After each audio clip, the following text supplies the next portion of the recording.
we come to order. 6:02.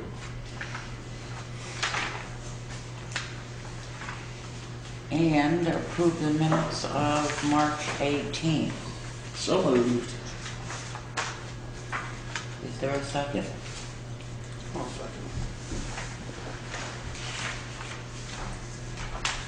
Craig, again, I've got typos. Oh, okay.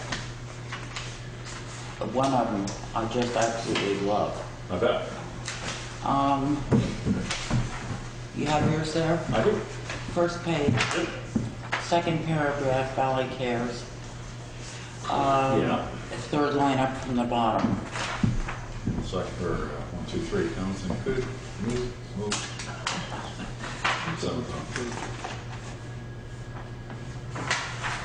However, the real prize is on the next page.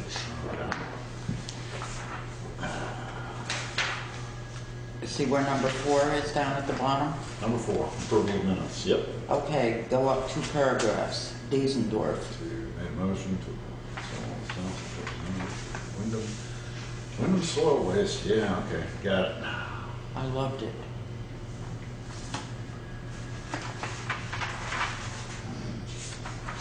Good to you. Can you these guys put? Can you climb in? On the next page,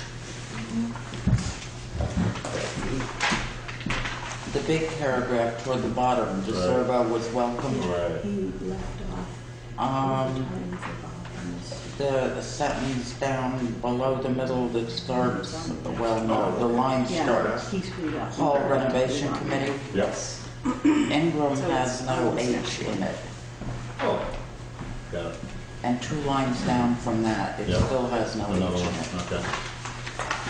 I'm done. Okay. I didn't see Well, any we'll just do them substantive problems with your minutes. Ingram does have that page.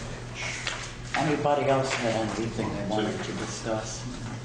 I really like the Wyndham soil waste management. Well, it works for me. I said spell check doesn't pick it up. I knew. That's what happens when you do this later. I know. Well then, all in favor of approving the March 18 minutes That's correct. as corrected? Aye.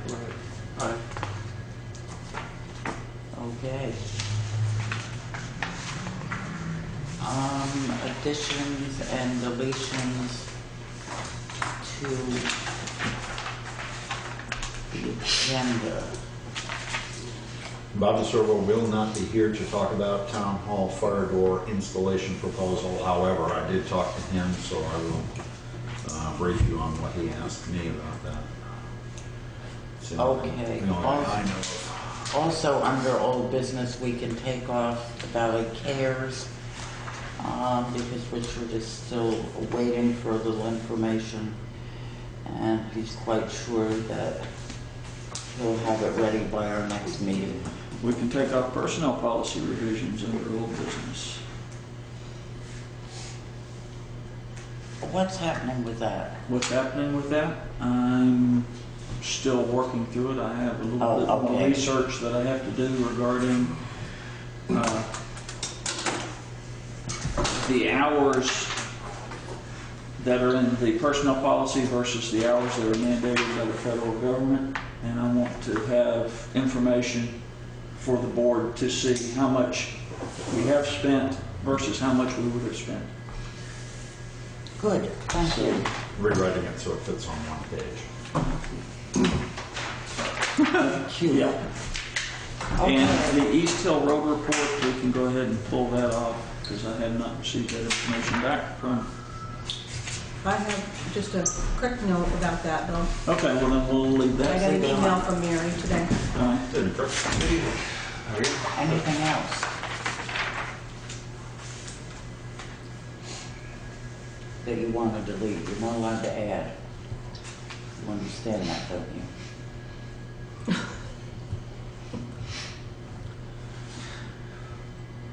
We'll take out all the old business. No, I don't think we better. Town hall heating system was just a carryover. I have nothing for that under old business. Well, I think But maybe we gotta bring that up though. Okay. yeah, All I right. think we need to talk Yep, about okay. it for a few minutes. Well then, let's move on to warrants. Let's move on to warrants. I'd like to move that we pay PO 4015, it's for the town equipment fund. I'm sorry, 4015 equipment. 4015 equipment with a period ending date of 4/15/2013 in the amount of $3,903.21. Is there a second? That's this one here. I'll second it.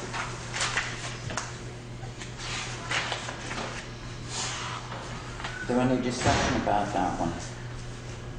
You will see on there that I purchased a ladder for the town garage, and there's also a purchase order for a hand truck that's capable of carrying a 55-gallon barrel. So because of those two, I'm not going to sign it, and I'm going to abstain from the vote.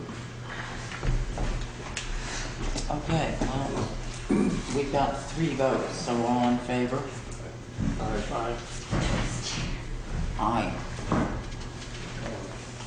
And we've heard about David's abstention. I move that we pay PO 4014 for the highway fund with a period ending date of 4/15/2013 in the amount of $14,030.79. Second. I just want to make a point for the record. The reason that the ending date is usually out a couple weeks is because I want to pay everything that's due between now and the next time we get together. And, you know, just for the audience too, as to why it Right. is like that. We don't.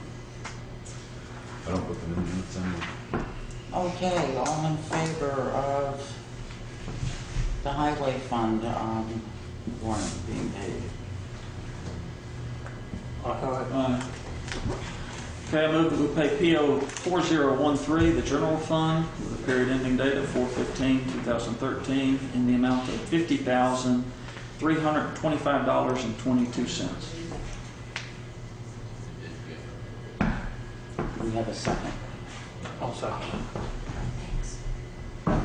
Still looking through. Yeah, I'm gonna wait a minute before I Okay. ask for a vote. I haven't seen it yet. Okay, some of the discussion on the general fund. You'll see that we're paying the fire department some of the money that they were owed so that they can make some purchases from the during this fiscal year as part of this fiscal year's budget.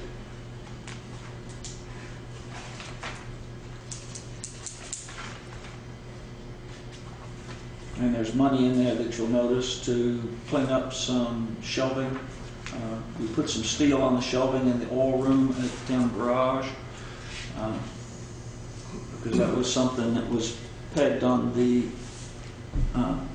report from Environmental Conservation. And they knew that OSHA would be coming down hard on us for that. So the upper level shelves have it's a tray to catch any of the drips, and the lower level shelves where the heavier buckets are put in are bull-nosed over so it won't drip on the plywood. Once we see it fall on the floor, then we'll... Can I ask why that's general fund instead of highway? Because the highway garage is part of the maintenance of the highway garage is in the general fund. Yeah.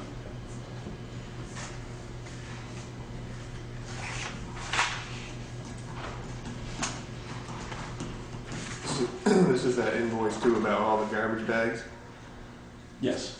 How many garbage bags does the town hall usually go through? We talked about this. I mean, No, they don't. Because this afternoon when I dropped my tile off, I picked up 3, 2, 1. I put it back in my own pickup truck because I came down and got the tile. It's usually 1 or 2 bags, sometimes 3 at the most. Right, and we're going to be I'm going to get all of the receipts, all the invoices for the past year, and so I'm going to go through that as time elapses. We're pulling up some of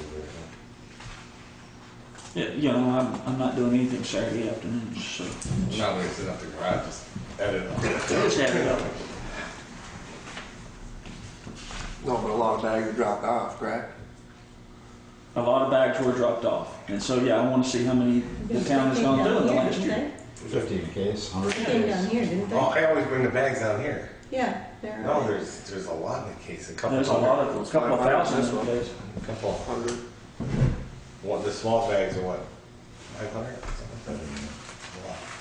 Yeah, all of those were for. All of those were for here. 200 small, Yeah, so that- A year's worth anyway. Yes.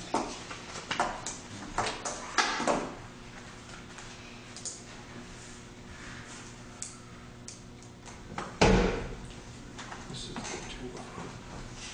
So all the fire department stuff is just under their Yes. budget anyways, right?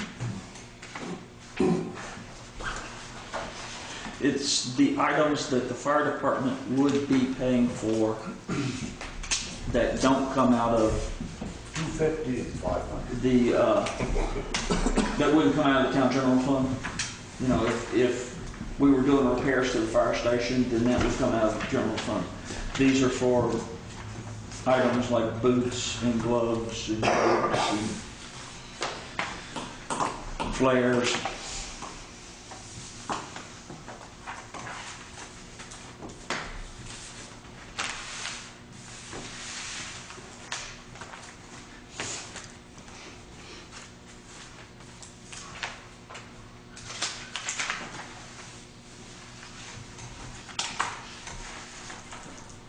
Craig Hunt, Town Hall repairs. Miscellaneous. Goes back a couple months, well, it goes back to well before town meeting. That, I mean, just a couple hours here and there, that table, coming down to see golf race a couple times, little stuff. Okay.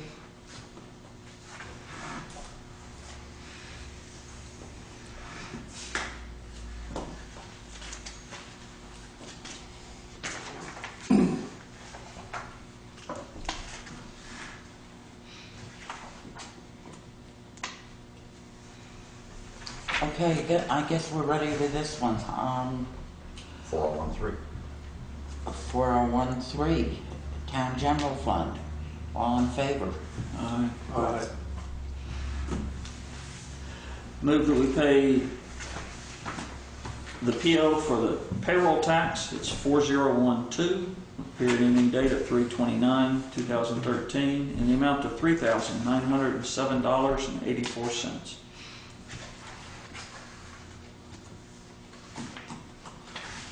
Do we have a second? I'll second. Any discussion about this? All in favor? Alright. I move that we pay payroll PO 4011 with the period ending date at 3/23/2013 in the amount of $10,138.66. Second. Any discussion? All in favor? Alright. That gets us out of warrants at 6:15. Let's send this over to Kim. Highway reports. Starting with the compactor report. Compact report, did what I was asked to do. I had called up 4 different local welders, called Mr. Beatty, Johnny Swing, Ronnie Clark, and Osgoods, who is a Packmore dealer. I only got a price from Osgoods. Johnny Swing won't do it, he's busy with his art. Wayne, he's very busy. And Ronnie Clark says, he said, who'd you get your bids from? I said, Osgood. He says, we've been running about a few $100 higher on all the bids lately with Osgood, he says. It just seems to be working out that way. I'll probably the same price, if not more. So the price I got is $4,000 to fix, do the little bit of welding, not a little bit, but do the welding that needs to be done on the truck. And that's, I can't see putting $4,000 in that truck. Now Just out the other day, Bob backed outside my truck and the step, both steps rotted off, the whole one air tank on that side, so we gotta fix that. We'll put it back on the road if we put it back on. It's just compound one thing after. Like I told David, and I think I told Chad, it's probably not the time to want to buy one. If you buy a decent one, put it into your plan for over on the metals if that ever happens. Why couldn't you incorporate that there for 5 or 10 years? And then put your packer, your regular packer there. And keep this until we get a truck and run the roll-off until we get a truck. I know it's not part of our... We certainly could keep that roll-off for a long time. For $4,000. Yeah. Particularly if you add to that your cost of driving it to town and back. And yeah, nobody has to, I mean, the truck runs almost all the time Saturday and Wednesday, especially when it's cold. It's nice cold now. That's the other. And now we have another repair on the truck that we never foreseen either until the steps fell off it. We have to fix that. But I did do what you say and got called 4 different people.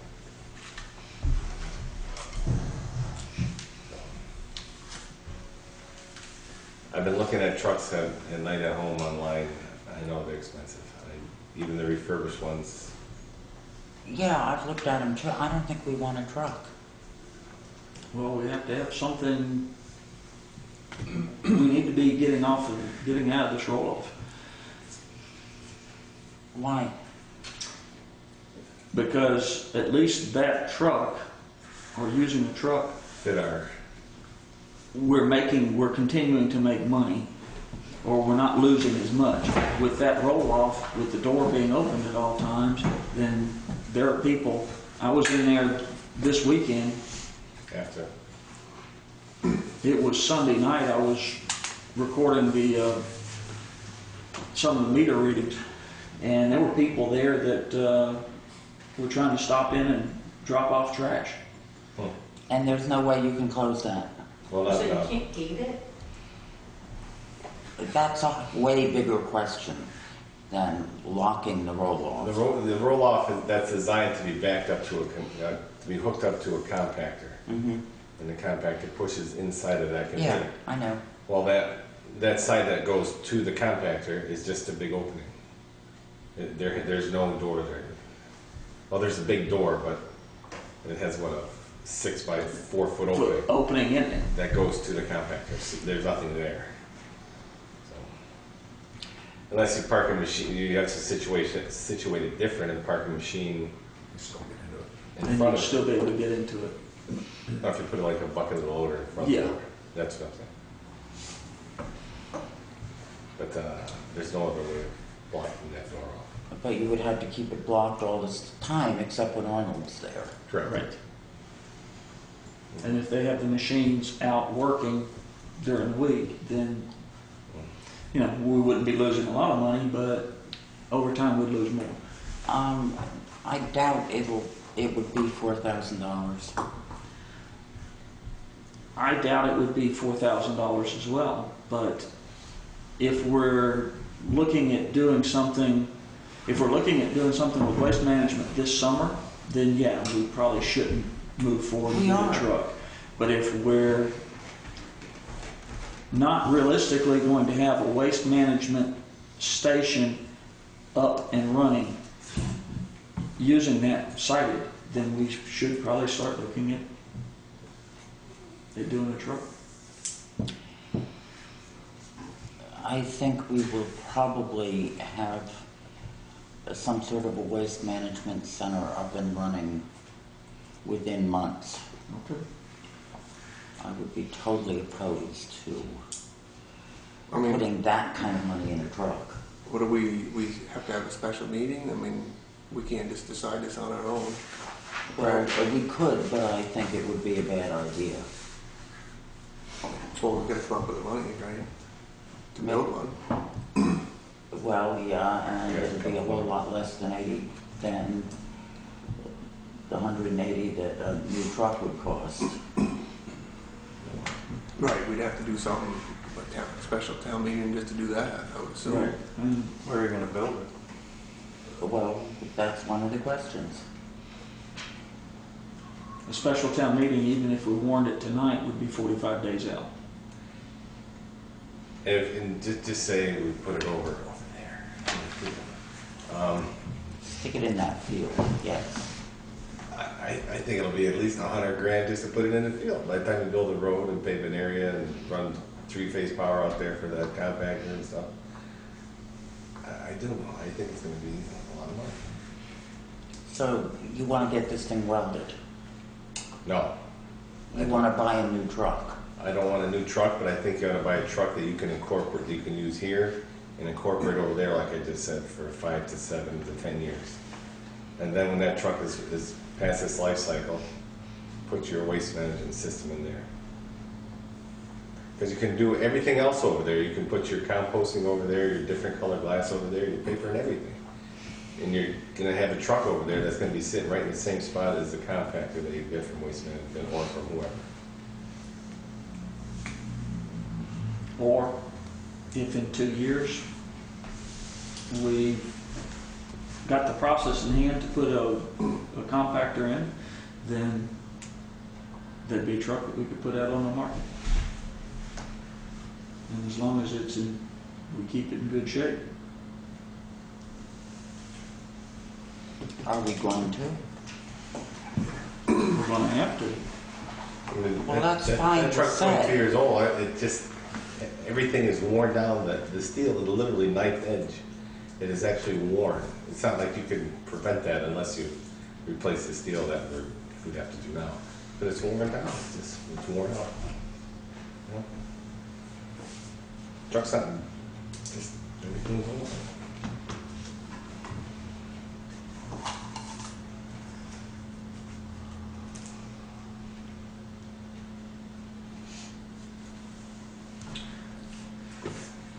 Well, do we wanna wait for we could wait a month for the report from the committee that's working on waste management. Sure. Why don't we do that? I mean, we must as well at least wait till it gets back to, Right. so all of us can.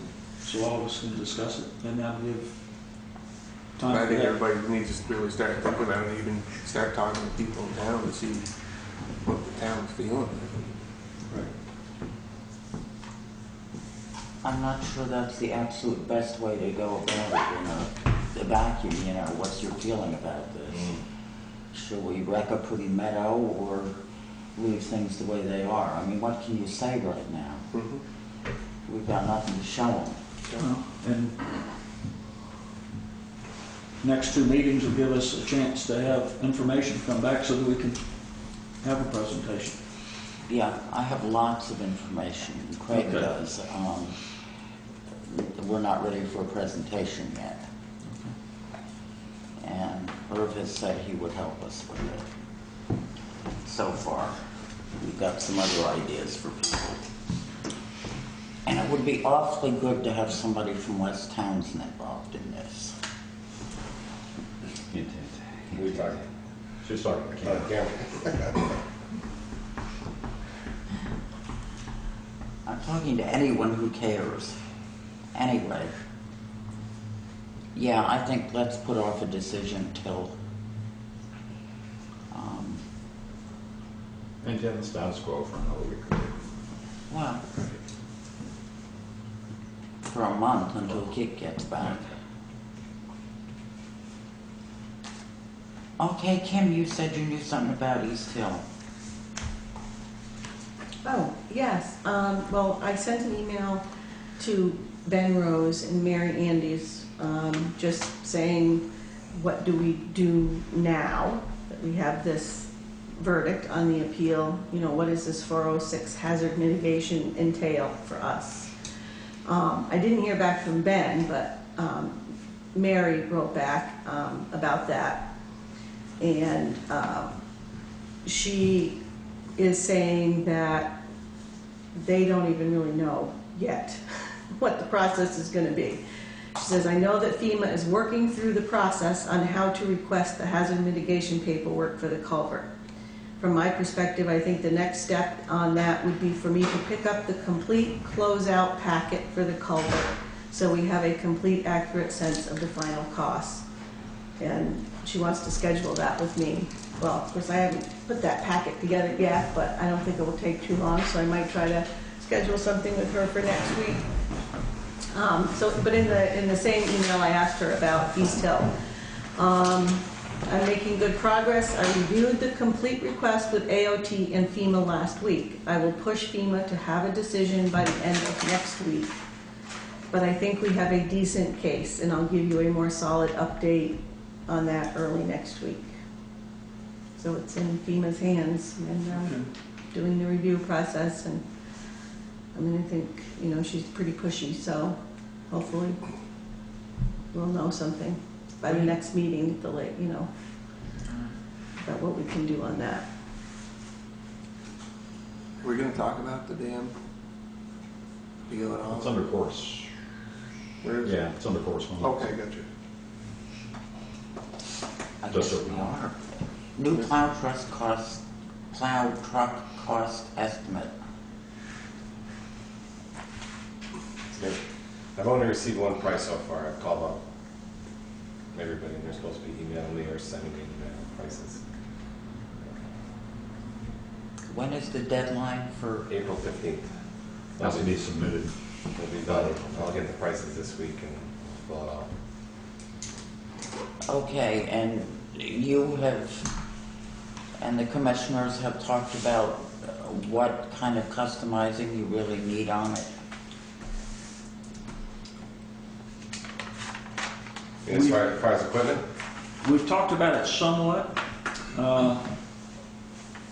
It would help to standardize using the same equipment that we've had. It would help to have the same body type so that the pieces and parts, at least for the plow, the wings, the body, aren't vastly different. So then that way we can get back to the economy of scale that we had for years in the past. But again, it also depends upon the prices that come back. Basically, you're pricing what we have now. exactly. Exactly. So, Both are, T9 is the same price as same equipment as T1. Is this mostly the same equipment as T8? They're all right there, same equipment. Maybe one or two work lights that are different, but it's all the same pumps and plows and everything. Yeah. so if we can keep all of it as close as possible.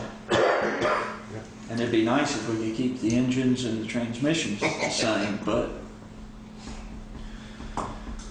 you know, engineers, they like to change things. Are you gonna have this ready to go in 2 weeks? It's going to have to be ready to go. I'll have all the information by the end of this week, and it shouldn't take any longer than a day to fill out the application.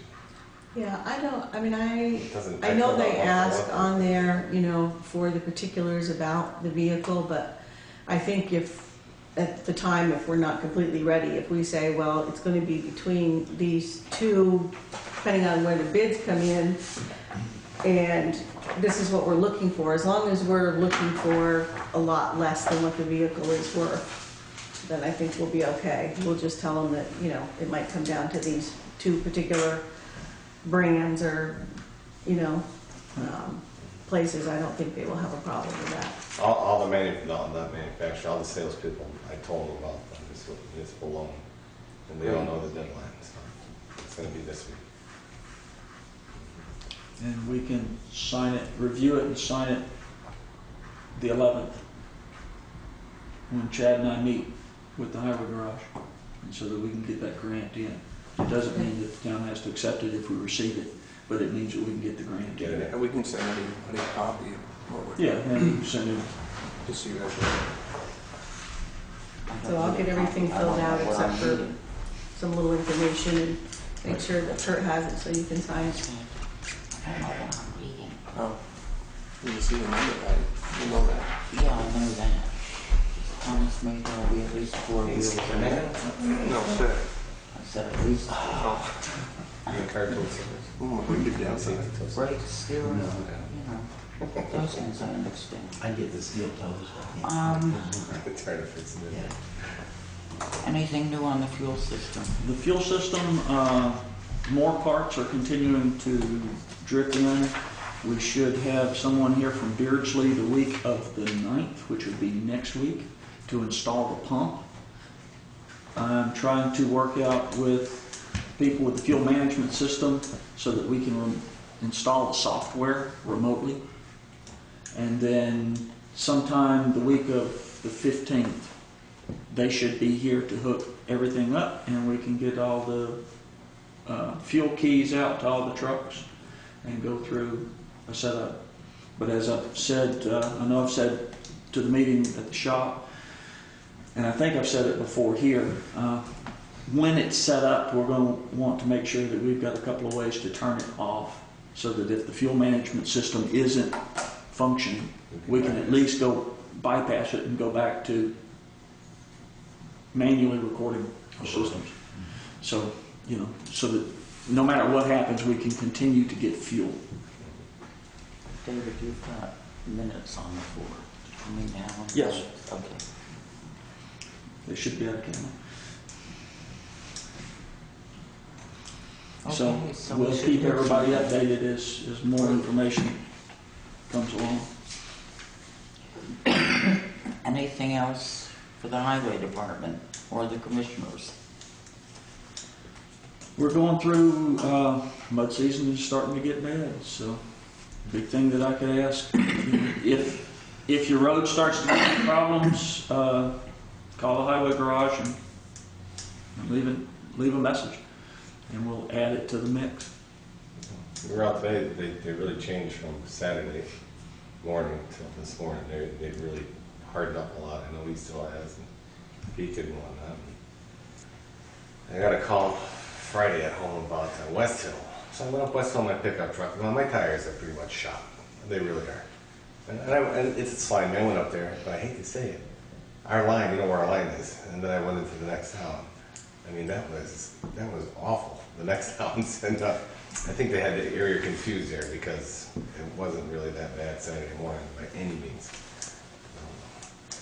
But I think we're in pretty good shape. I think we're on a downhill now. Good. I'm hoping. We don't get the snow. Hush. April. My crops are in bloom. We'll have no more of that other stuff. Anybody heard any peepers? Not yet, no. Robins. Blackbird stuff. Okay, I'm going to suggest we put off the law enforcement report because I ran into Warren, I think either earlier this week, and asked him to be here around 7, and I think he will be.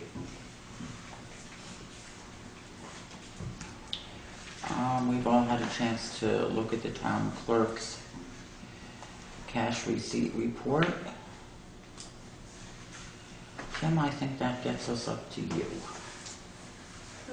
Okay, at the last meeting, there was a letter from VLCT about the grant that had been applied for regarding the fire alarm, and we had to get our paperwork in. Well, I got the paperwork in, I got the email back that that's in the works and being processed, so we'll be getting that money. I'm not even sure how much it's going to be actually, but whatever it is, we'll be getting it for that equipment grant. You know, the time is coming up if we're going to think about applying for something else. Right. We might want to be thinking about what that might be, Well, looking again at what the criteria is or what it. and the grant for the safety equipment, Yeah, that's what I I mean. will At be this putting one. in a, Yes, the safety. Yeah. That's what I'm talking about. The safety equipment. Last year, I Yeah. think it was $1,200 cap on it. I don't know what it is this year. No, this from VLCT. It can be up to 5,000. Yeah, they'll match up to 5,000, depending on Right. what it is. yeah. But it, you know, has to be, you know, safety. You know, obviously, whatever is going to improve Yeah, because I worker safety the or sign package. The you sign know, packages. We're yeah. going to be looking at an additional sign package, but at the Okay, same time okay. putting in for 3 additional signs that are not highway related, but that are emergency management related. Okay. So then that way, when we have hospital fair days or the pumpkin festival, we can put signage up to alert people that there's an incident ahead. You know, It's for an whatever event will ahead reduce so that it'll their be risk, safety. their Right. insurance risk, whether it's buildings or people or whatever, that's the idea. Taxes, we're sort of in the same position, we still have some outstanding first, second, and third payment. Probably pretty much gotten what we're going to get on those. That will probably be passed on to Becky here before, Do you know when she's planning a tax sale? 11th of May. Yeah, Oh, okay. yeah, I'm sorry, 11th of April. yeah, I think it's April. Yeah, it's coming up next week. Yeah. Well, the first date I saw was March 21st. It obviously didn't happen. So That was, I I wondering- think that was the posting date. There's wasn't it? one right When she put it down. Oh, maybe. Today's big. It's gonna be in the paper 3 weeks. Oh, it's in today's I paper? think there's some in today's. Then it's gonna be 10 days, I think. From the last posting date? To the day of the. It can be more, but it's gotta be at least 10. Okay. Obviously, spent the last couple of weeks finishing up stuff for the audit, and we'll talk about that when we get to it later in the meeting. That's all I have. You think we should check, see if they need that CD that's gonna be rolling over for the next year? What CD is that? The one we talked about today. What is it, RDAG, oh. Well, yeah, Hetty had asked me to look into the, what there is for money for the town hall. And I was under the impression that we could use the Mosley Fund, all of it, but we cannot. No, It's interest only. Interest only. Yeah, we did find the minutes of a meeting where the townspeople voted to use interest only, so I haven't looked, well, that's really only probably $10,000-$12,000. Mostly. Yeah, I Because the think, initial, I think their principal was 50, yeah, it was 50. I remember going Yeah. through that with Steve trying to figure it out. Right, it was 50 and it's at 61 too Okay, now. so, And there's 67 in the RDAG. So we have to decide how we're gonna pay for the furnace, if we wanna try to, see if we can sneak it in the budget, or, as we get close to the end of the year, we're gonna wanna take some money out of the RDAG account, to pay for that, because that obviously wasn't in the Is that just- budget. Is that just one CD? Yeah, it's only one that's Just one gonna CD? do it. Yeah. Yeah, and we do have a money market that we have access to, but, some of this money is tied up, so we kind of need to know ahead of time what we think we're gonna need, so we can figure out whether or not we need to cash in that CD. Not making any money on the CDs anyways. Well, we can put it in shorter terms. Yeah, but I don't know if you get any interest on anything shorter than a year. Is the anniversary date before the 15th? Yeah, it's the 11th. well, what about a money market? Is that gonna do any better? No. No, you don't pay a penalty for getting it out. No, that's If he rolls over the CD, then you're locked in for 3 months, 6 months, or a year. a year. Yeah, we've been doing it for a year because I was, Yeah, And the That's- anniversary is the 11th, so he's got to do something before the next meeting on the 15th. But this CD is for the Mosley Fund? No, No. CD is for the RDA. It's not all the RDAG money though, so I think we're okay there. Go over that again, but I'm pretty sure there's, plenty in the money market that we do have. We have 2 different CDs and a money market for the RDAG, so we have some accessible cash, if we're gonna wanna reimburse the general fund. And your fire door's coming up pretty quickly. Well, yeah, that's right, we got the fire doors too. Yeah, I forgot about that. That's going to be the Besides better the part of furnace. 34. 35. but that's sounds 7. like maybe only roll over one of the CDs. Yeah, I think we may have to cash it in. I forgot about the fire doors. We're gonna have to pay for those by You want to see Tiz's the end list? of this fiscal You year. want to see Tiz's list for the summer? And then there's a $16,000 water holding tank for our proposed sprinkler system. Yeah.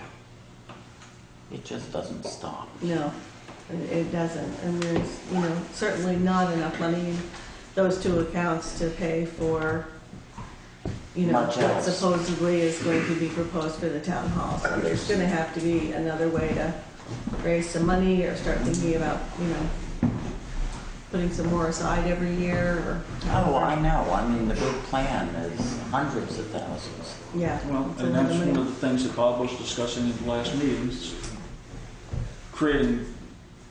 working up a plan Right, Prioritize. to prioritize it and bring it to us so that we can see where we need to be looking. yeah, I mean, and, what's realistic to do in any one year or, because we're gonna have to raise taxes to do it or. So, we'll look into that, and if we have to keep it, we can always just keep it, and then if we decide we don't need it, we can open another CD. It doesn't really matter, even if it's for a little while. I will get out to everybody, budget information for our current year budget to look at before the next meeting. Oh, So we want great. to put that on the agenda, see where we're Great. at. We've got, Yeah. 3/4 of our year done, so it's a good idea to take a look at where we're at and some of our line items and where we're over, where we're under, and where we think we might end up for this year. So that's it. That's always helpful. Yes. All right, 6:43. I forgot to mention to Kurt. Can I mention to one of you to mention to Kurt? Sure. There's a road sign down at the very bottom heading up Wyndham Hill. And I don't even know what it says. It's down so far. But it's clearly a road sign. All right. No, it's going up. No? Don't stop. No, Okay. Yeah, I mentioned that too. thank you. Go faster to make the hill. Okay, Kim, did you have anything else? No, that's it, until we get to the audit stuff. Anybody else have anything else for Kim? David, I think you're on. All right, let's start with the fire station building committee. There's been some discussion at the fire department that we see that something needs to happen regarding the building and what we'd like to do. Some people would like to do is create a committee with 3 members of the fire department, 1 member of the select board, 1 member of the planning commission, and possibly 2 members from the town at large, 2 at-large members from the town, to determine what the next steps are and potentially where it should be sited, and if it should be sited somewhere else, or if the work needs to be done to the existing fire department, That's and have crazy. this Okay.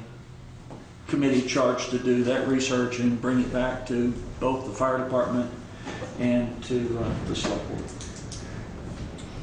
Did I miss anything? Did I misstate anything? Covered it. 1 planning commission member, 1 select board member, 3 fire department members, 2 members of the general public. Correct. I limit it to 5. 2. 7 members will get a little busy. A little busy. Which ones would you cut? Say select board member. You only really need 1 fire department member, because he can report back to the fire department, and vice versa. Well, if we had 2 members of the fire department and reduced it to 1 member of the town at large, then that would still give you your 5. Yeah.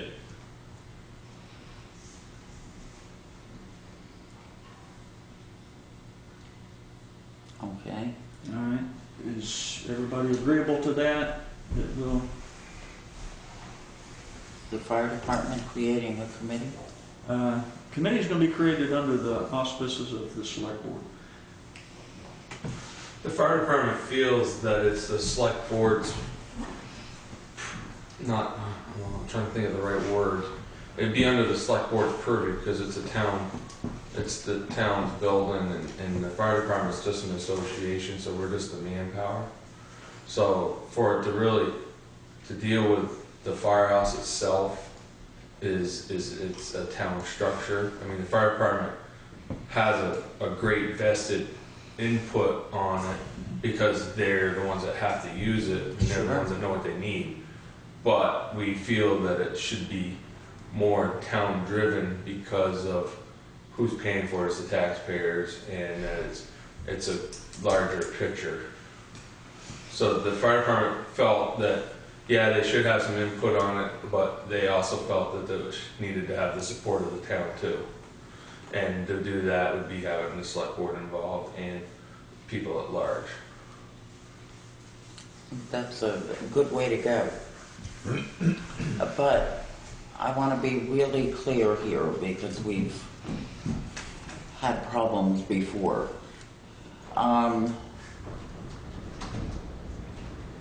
Are you going to be talking to the planning commission and recruiting someone from them? And the at-large member, are you going to be doing that, or are you expecting us to do it? We hadn't really thought of that part of it. I We were would- trying to corroborate that with you guys to kind of, you know, we should get a wide draw. And the feeling is we really needed to just have you guys agree to do it, or, you know, whatever, one or the other. I just felt the word needs to come from you guys. I have no problem contacting the planning commission and bringing it to them to ask for representation. Because this is something that the town really needs to be able to weigh in to make the decision on. It sounds like at this point there's a motion in order. There can be a motion in order, if you would like, I would. to create a building committee to look at the fire department, made up of two Wait a members. minute, to look at the firehouse. The right? yes, the fire station. Sorry.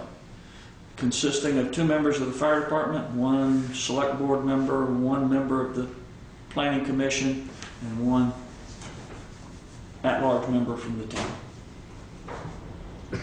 And I have no problem being that member from the select board, unless someone else drastically wants it. Well, let's get the motion settled first. I assume that's not part of it. It doesn't have to be. I'll second that motion. Okay. Okay. And the motion is simply that Research. we're gonna put together a committee. have a time frame on that? Fire station. Right. We need to be able to Because I put in here, report to the select board. We're going to report to, we need to be able to report to the select board. But is We this need going to be able in to do 6 the- months or a year or? We need to have it in time for next town meeting. So this is probably going to be, at most, 9 months. I don't need to put that in there, I'm just looking for a general feel on it. This,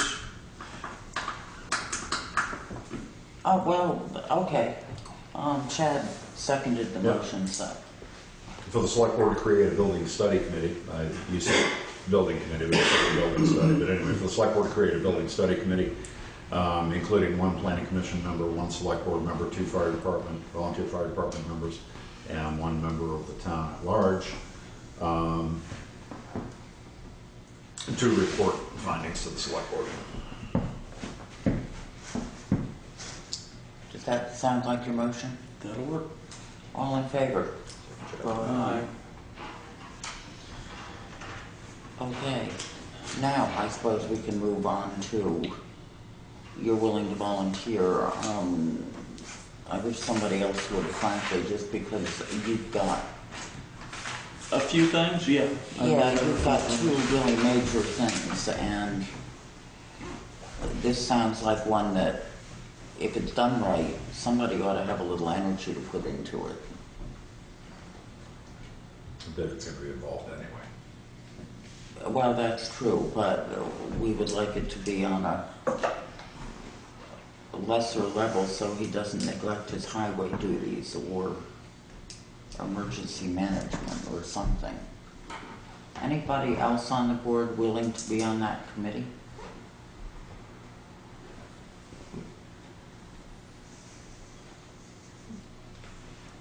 If anybody finds any extra time in the future, please contact me, we'll move forward. Okay. Okay, and you said that you were gonna Contact the planning commission, ask for a volunteer, and We'll discuss it at our next farmers meeting. at the next fire meeting, we can determine who's gonna be on that committee, and then we can, once we have those 4 members, we can draft something and put it out for a town representative at large. Okay. The fire department will be recruiting for that Yes, at-large position? the seated members of that committee will be Okay, fine, recruiting for that. good, It okay, won't be specifically on the backs of the fire department. Once we have That's the other, fair. once we have the other members seated, then we can recruit for them. that seem okay, Dale? Yeah, that seems fair. Very Okay, fair. If you guys have problems, bring it back with recommendations, right? right, Right. absolutely. Well, I mean, I know David will be here. I'm hoping that periodically we'll have some sort of report on how it's going. Yeah, I think you will, and for it to all work, I think to get it to be able to get it ready to go to the townspeople, the select board, and I think the fire department need to approve it before you even take it there. Then we wouldn't have any of what we've had some of the previous to that stuff. So I think it'll be the better scheme of it all. Okay, Good thought. any other emergency management? Yes, just to let y'all know that we're going to be looking at, we're going to be writing a letter out to the landowners that have private bridges. We're just seeking some clarification of liability for the private bridges, for the fire department use of the private bridges. We would like to recommend, I would like to recommend for businesses, but I don't want to create an ordinance for businesses to use a Knox box rapid entry system. And a Knox box is a secured box that you put on the outside of a building that, in case of, if the fire department needs to have access to it, they can roll up. They have the keys locked into a device in the fire truck that once they get a tone from mutual aid, it would unlock the key so that you've got an audit record of when the key is used to gain entry into the box that has keys to the building. So that then Okay, so that box is pretty much like what realtors use. it's pretty much like what realtors use, except that for the fire department to get to Right. it, it only holds the keys, and it's like the things that the auto dealers use. It holds the keys to the specific building. For a larger building, it might hold floor plans. The boxes would be paid for by the entity putting them in. And there is not any charge to the fire department other than for the units that would go in the fire truck. And those 2 units, I'm getting prices on those, and I'll be bringing them back because I'm going to be trying to do those out of emergency management funds once we see what we have in the budget. So I just wanted to give you forewarning. I want to recommend it to the businesses that it'd be recommended. It would help save the fire department having to gain access, and now their building has a door that's damaged that can't close. At the same time, I'd like to recommend it to the second homeowners, because the fire department waiting around for a key holder to arrive could cause Yeah. damage to the house, smoke damage to the house, fire damage to the house. And I really don't want to have anybody with an unsecured second home. Whereas if the key is on the outside, the fire department can open it, get the keys, gain access. But as I said, this is just to bring you up to date. I'll be drafting a recommendation, and it'll be coming to you in the future. You know, it's a standard question. We already have it for the schools, I assume. We do not have it for the schools. So businesses would be large institutions, whether. Businesses would be large institutions, and once I bring cost information for these devices, we need to discuss it for municipal buildings. For library, school, they have access to the town highway garage already. This building, including the clerk's office. So Leland and Gray has 5 different locks, though. Leland and Gray has 5 different locks, so it's more of the prices. Okay. Training. Several years ago, the select board authorized emergency management to pay people for training. If they were taking a day off of work to go to emergency management training, they authorized us to pay $6 an hour for somebody to go to training.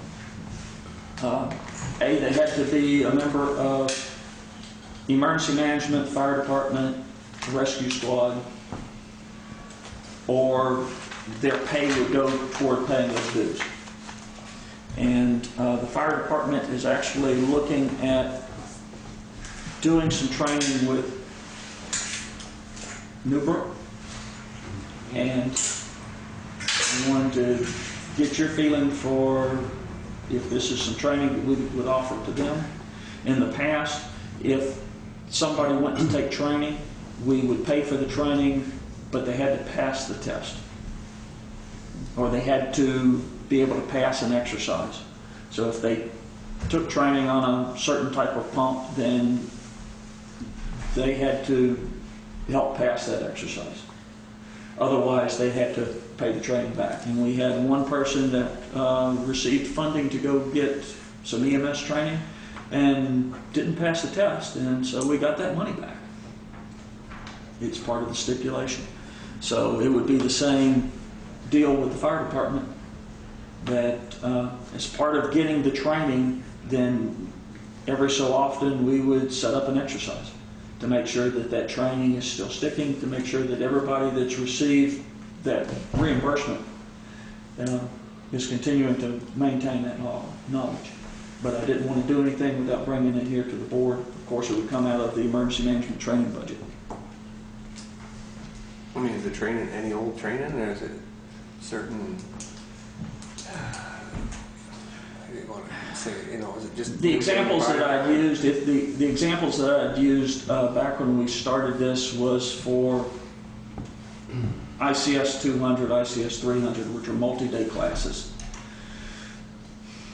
If somebody's going to take all day Saturday and all day Sunday, then they ought to get paid back. If they're going to take a vacation day, they should get paid a little bit towards... So you're not talking about a couple hour training here and there? Well, and what they're proposing is to start doing some training with Newbrook, which would be a couple hour training during the evenings. But at the same time, while yes, we would be doing that, I would, for example, any of the funds that we have received from Homeland Security to purchase equipment for the fire department or for emergency management, you have to periodically have an exercise. And so if they're going to be receiving training on a particular piece of equipment, then we can roll in an exercise. Prove, A, that the training is, that people are attending the training, we have to have attendance, and that make sure that the training is being useful, but at the same time it will fulfill this requirement for exercises.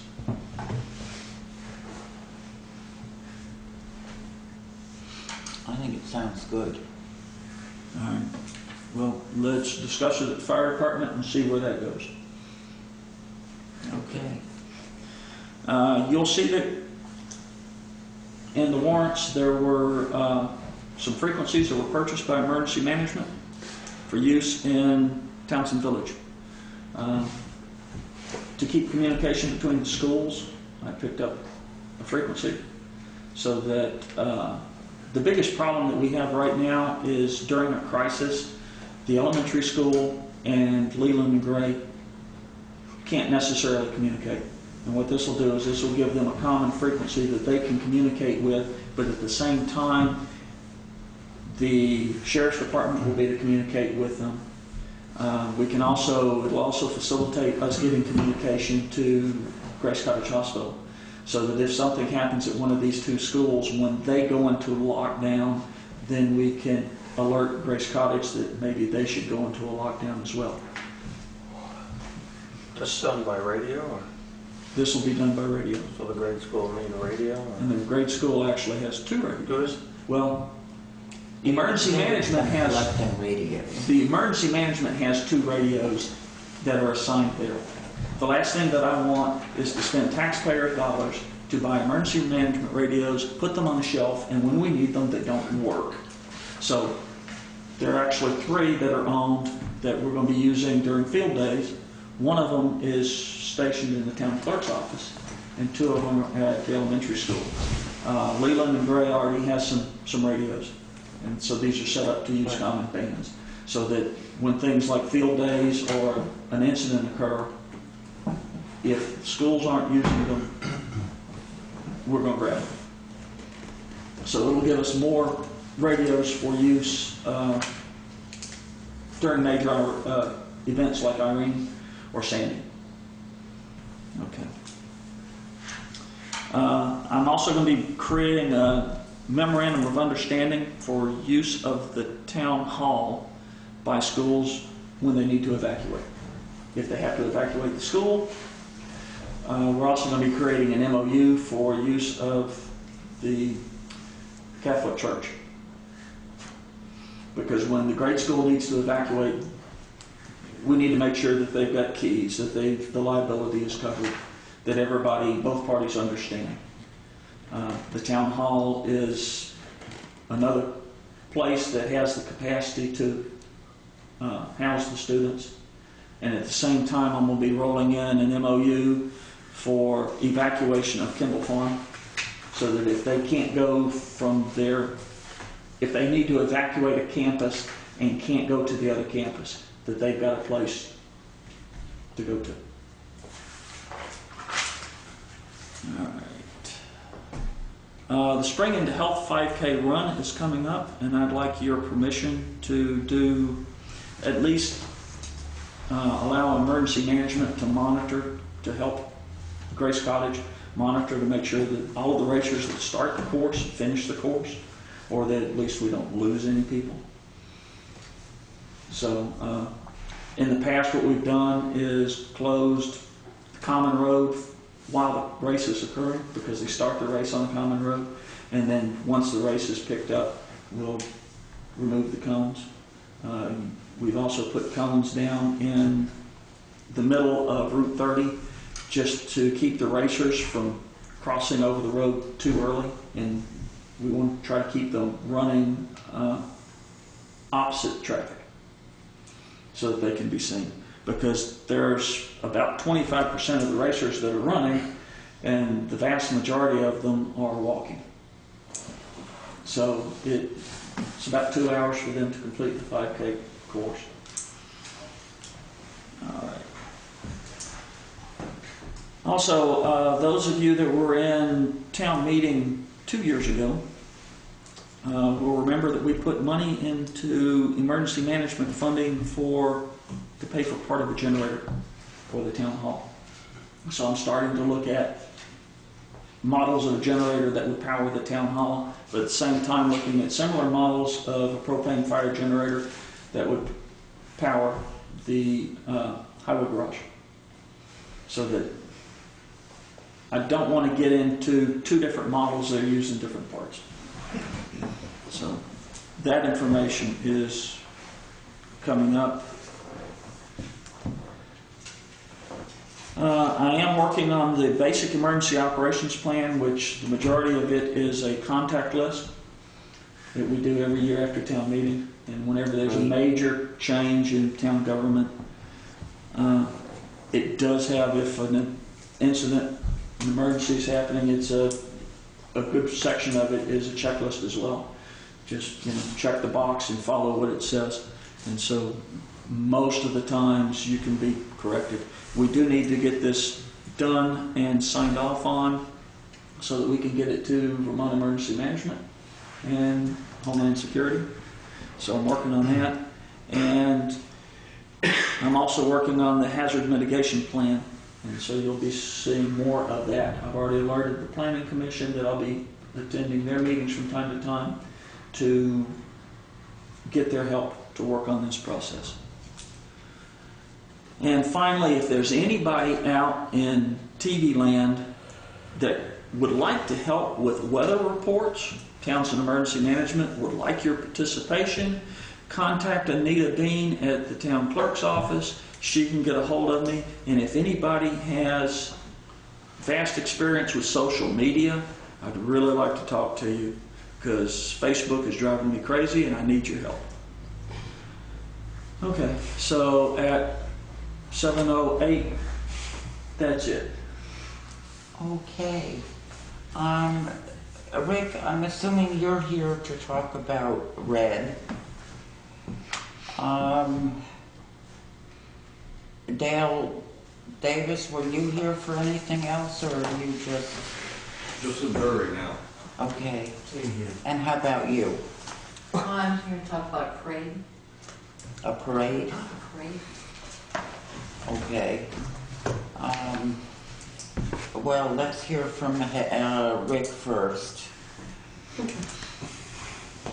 sit. Very special seat for you. Very special seat, and you gotta pardon me a little bit of silliness here. We've got a running gag with friends from North Carolina. So the BCTV, can take a picture of this car, please. Thank you.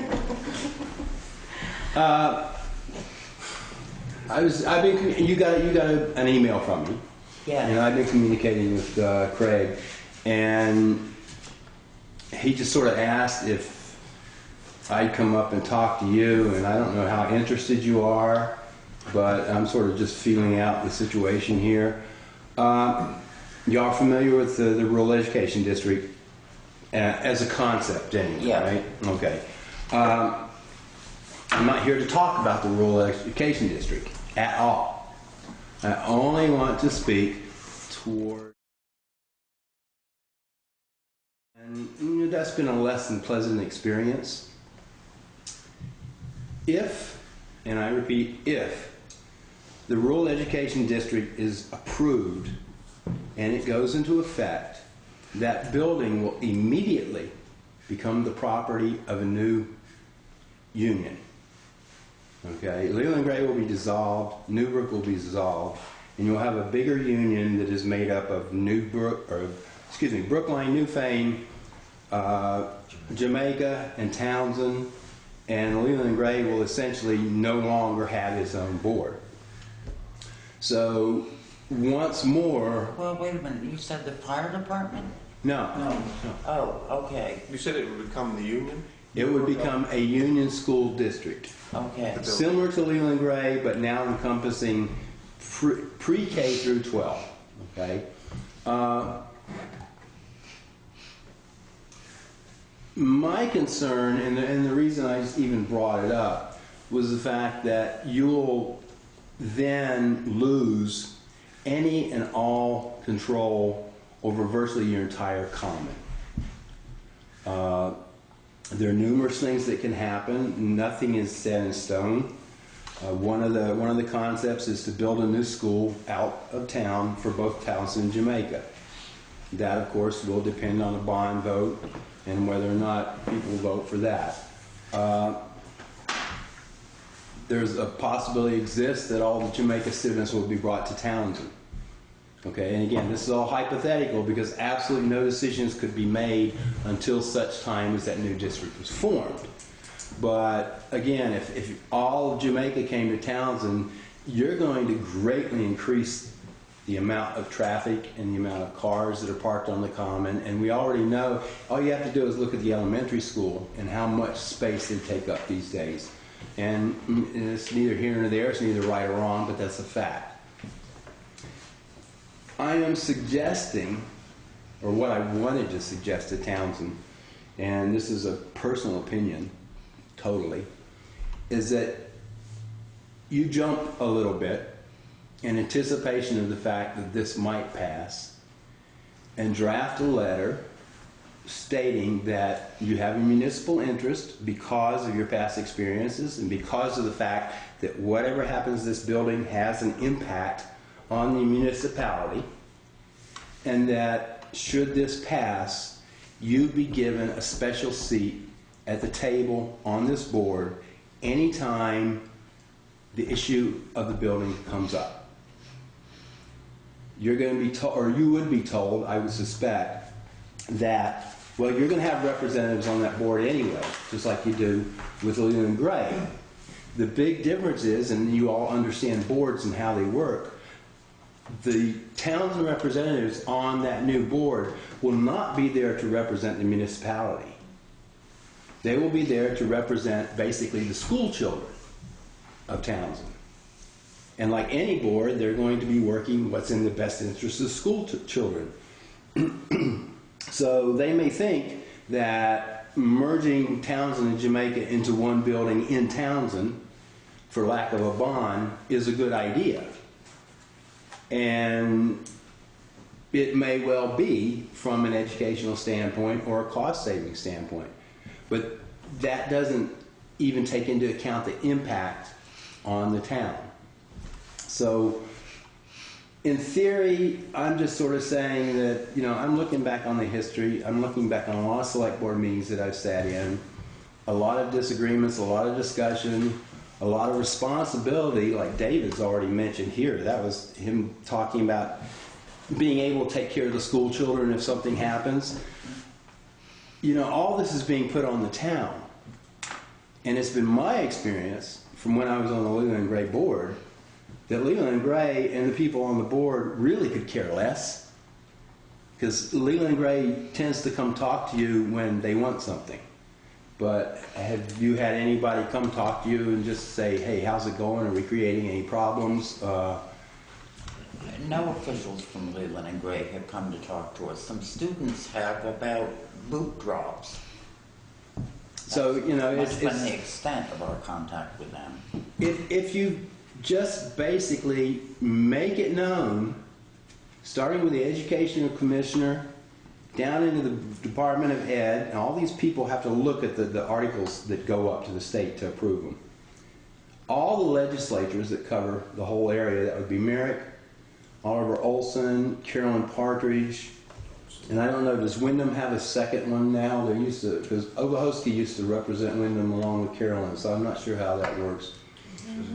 The two senators, White, Galbraith, and let it known and be specific, because you, as a town, you don't have any right to say anything about education.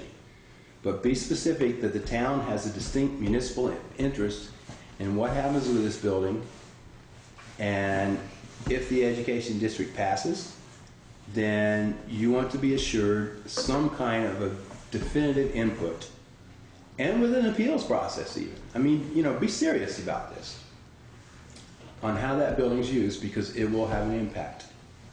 If somebody was putting a business in there and it was starting from scratch, you would have a right to assess the municipal impact of that business. And so everything changes if this happens. Townsend will no longer own that building. It will be owned by the new district. So Why are they getting the building? that's the way it works. That's the way the law is written. They get the building and they get the money. They also get the liabilities. No, it's What's all not a town. town building? It's a school district building, or? It is a school district building that was deeded by the parsonage, by the church, I should say, to the school district, and there's no reverter clause left in there, so that if it doesn't continue to function as a school, it goes back through the church or whatever. It belongs to the town of Townsend through the Townsend School District. Should the Townsend School District morph into a rural education district, which involves 5 other towns, then Townsend no longer has a unique say in that building, but it's going to take a quorum of the 5 towns or 4 towns. The whoever's on education it. law that created the rural Right. education districts, when one is formed, all of the assets of each of the individual education districts become assets, and as Rick said, liabilities of the new rural education district. So it They would pick up our essentially, assets, we pick up their liabilities. It is difficult because, I mean, technically the voters of Townsend municipality are the same voters of the Townsend school district. So Correct. it's difficult to separate things when you're thinking about it. Now, any one of you, including me, as this thing develops, can have our own personal opinions about the broader plan.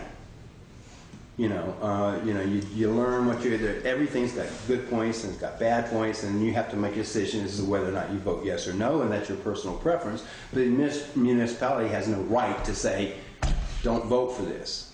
Not really. But in this case, in the case of this building, and in the case of the municipal impact of having yet another building over which you have absolutely no control, I think you've got a valid point to go on to say you demand, you request, you demand, however you want to put it, input into any decisions being made about that building as a municipality, as this entity. And, if it doesn't pass, then it doesn't pass and you've wasted just a little bit of time. If it does pass, then you've taken a step that a lot of people wish they'd have taken when Leland Gray became a union school district here, because a lot of people are looking back on it now and going, well, boy, the headaches we got. Newfane would not be happy if you built a great big school down where their town offices are. So pushing the point that there's a municipal impact, I think, is a worthwhile thing to do at this point. Other than that, there's really nothing else to do. It's just letting it known that you have an interest. Well, I think we can do that. What are the next meetings, coming about as far as even voting? Well, at this point in time, it's all up in the air. They've got these articles of agreement, and it was 15 pages long. They sent it to the state, I think in December, but then there was a meeting I attended, I think it was in late February, and dates are fuzzy, Yeah. okay, where there was some dissension. They actually withdrew these articles. Okay, so they went up and they got pulled back down.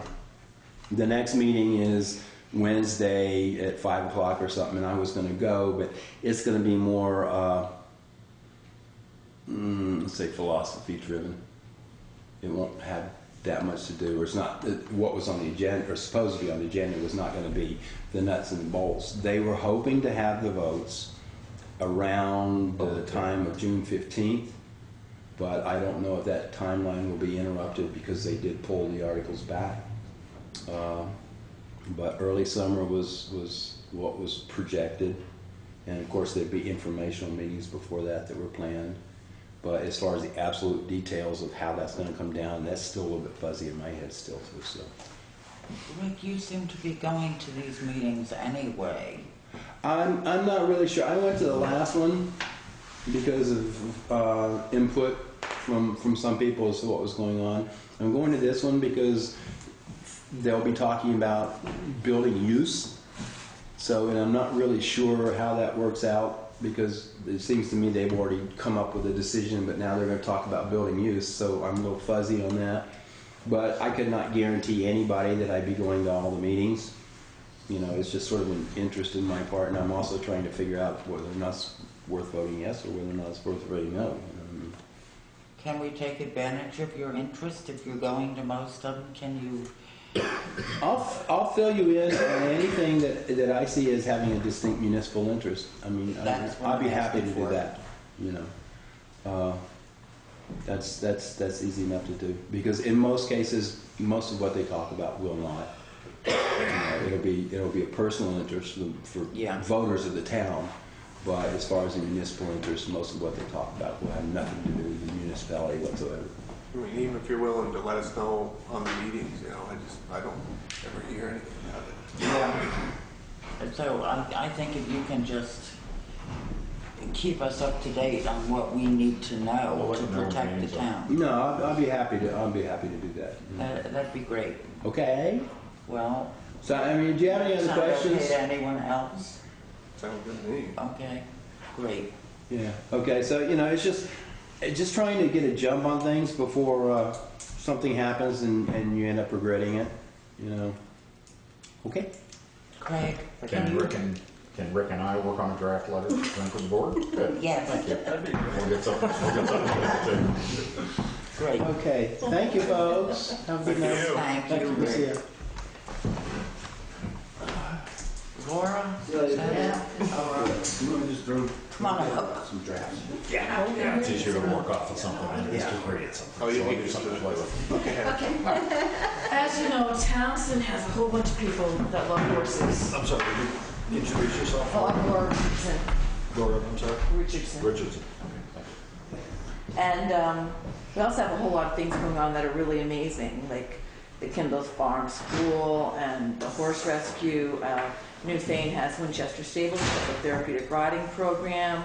Townsend has a food shelf, a great library that's kind of looking for a little help for a little boost about awareness. And I came up with an idea based on the Wassail Parade that Woodstock, Vermont has every year between Christmas and between Thanksgiving and Christmas. And it's all basically horses and people that love horses and people driving horses and people in costumes.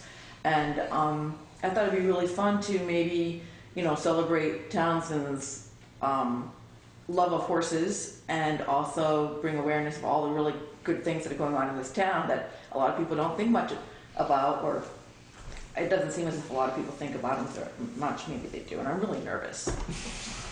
Just pay attention to us. Anyway, so I've talked to I've talked to a bunch of people that are into horses, and everybody's really enthusiastic about the idea. I spoke with the school about grounds use, and I've got permission for people to park trailers behind the school and unload horses. I've got people that are willing to represent the food shelf, the therapeutic riding program, Gertis Horse Rescue, and the library is very interested in having someone represent them. There's tons of people that are like really would love to ride in a parade because most people that love horses kind of have that little vision in their heads, you know. So basically what it comes down to is there's a date, like December 8th. It's between Thanksgiving and Christmas. It's a Sunday. It's not a high traffic day here in town, as you all know. About 1 o'clock I thought would be a good time. And so now it's like, where do we go from here? You know I have to go before you because the route would basically be from in front of the school down to Valley Cares, turning around in Valley Cares parking lot, which they've given permission for, and they're really excited about it because they think a lot of the residents would really get a kick out of it, and then come back down to the school. It would be very short, very simple. The school also, I've got her name in my pocket here. I spoke with someone at a school that does a lot of student fundraising and things like that. It also would be nice to have an indoor area for people to go and maybe get coffee or cocoa or warm up or talk to people about the programs.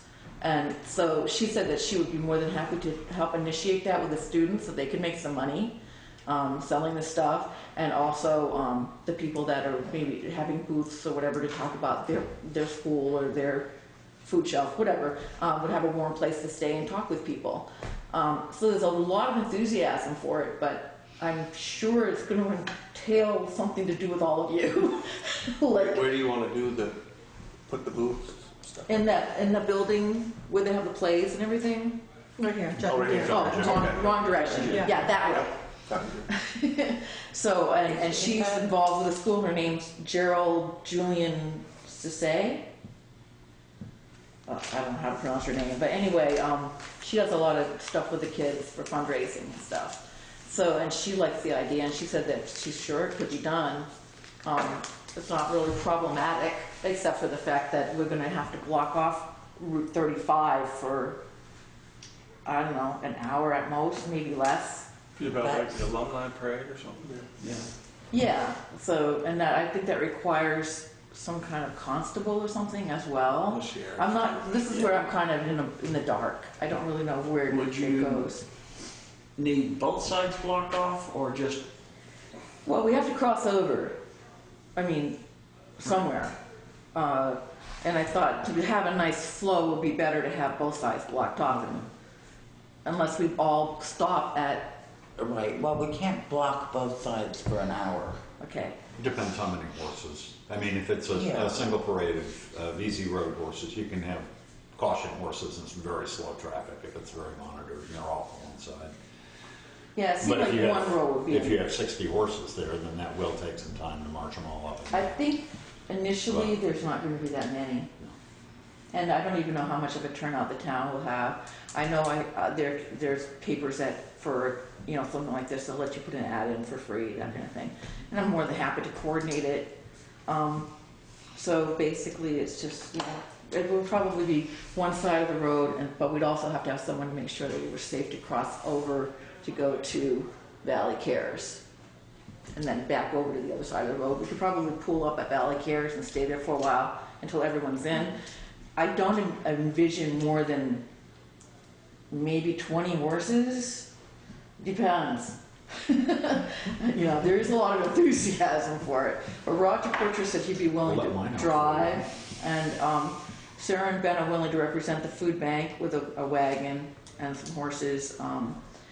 The therapeutic riding program will not have riders, but they will have the students with a couple of other people with maybe a banner or something, which I think would be really sweet, you know, because that's a wonderful program. And there might be a few 4-H riders, but not everybody has horses that can do that anyway. You know, Yeah. you have to have pretty mellow horses. So all right, those are the and only people I know of so far. there'll be plenty of people that are comfortable taking care of horses so that if something happens on the route that the town isn't going to have to provide that service, that the owners of the horses will help. Yes. Okay. Yes. All right. And what we can do is we can use some of the emergency management resources to make sure that you've got connectivity, communications between the horse riders, Valley Cares, and the wagons, the trailers back down here. So Yeah. if somebody needs to come pick up if the board approves. Right, Yes. tell me something else. Have you been in Dutton, Jim, and looked over that facility? I've been in there once. I can't imagine them setting up booths in there and, It wouldn't be a booth, it would basically be a table. yeah. But, well, maybe it'll work. I mean, I just suggest that you look and make sure that it's gonna be big enough for what you wanna do. Yeah, there would only be like the students, Gerdas, there would only be like 5 groups of people being represented. I mean, You could always Okay. do it in here. Yeah, I was going to say, the town hall could be made the available. town as hall well. could be made available. This Okay. I room. mean, because we've got, you know, if you're gonna do coffee and food, there's, The you kitchen. know, yeah. So this might be the better spot. I don't think the students really care where they set up as long as they can make some money. Right. You know? Right. So there would be one of the groups that would probably volunteer to do it to make money. Mhm. I know Project Graduation is always looking to make money. Yeah, yeah. The other thing is, have you talked to the Townshend Business Association? No. Well, I'm just wondering whether some of the business people in town might want to help you, might want to ride on what you're doing in terms of Some of them have horses. decorations. I'd be certainly happy to contact them. I didn't know about it. I think probably be a good idea. Some of us have been wondering for a while why they don't do any kind of holiday thing. And Well, I know the Wassail Parade in Woodstock, I haven't been recently, but they attracted people from all over, and people just love it. oh, I know. You know, horses and parades kind of go together for a lot of us that have that love of horses. It's like, why aren't there ever horses and parades anymore? So people go from all over the New England area to see it. I don't think that Townsend's going to get that kind of a turnout. I kind of hope it doesn't. But the first year, I think it would be probably family members and things like that. But But who knows? Grow. Yeah, and I think I just like to celebrate the fact that Townsend has so many good things going on, and Townsend doesn't blow its own horn, from what I've seen. People around here kind of just do it, and well, thank you. So,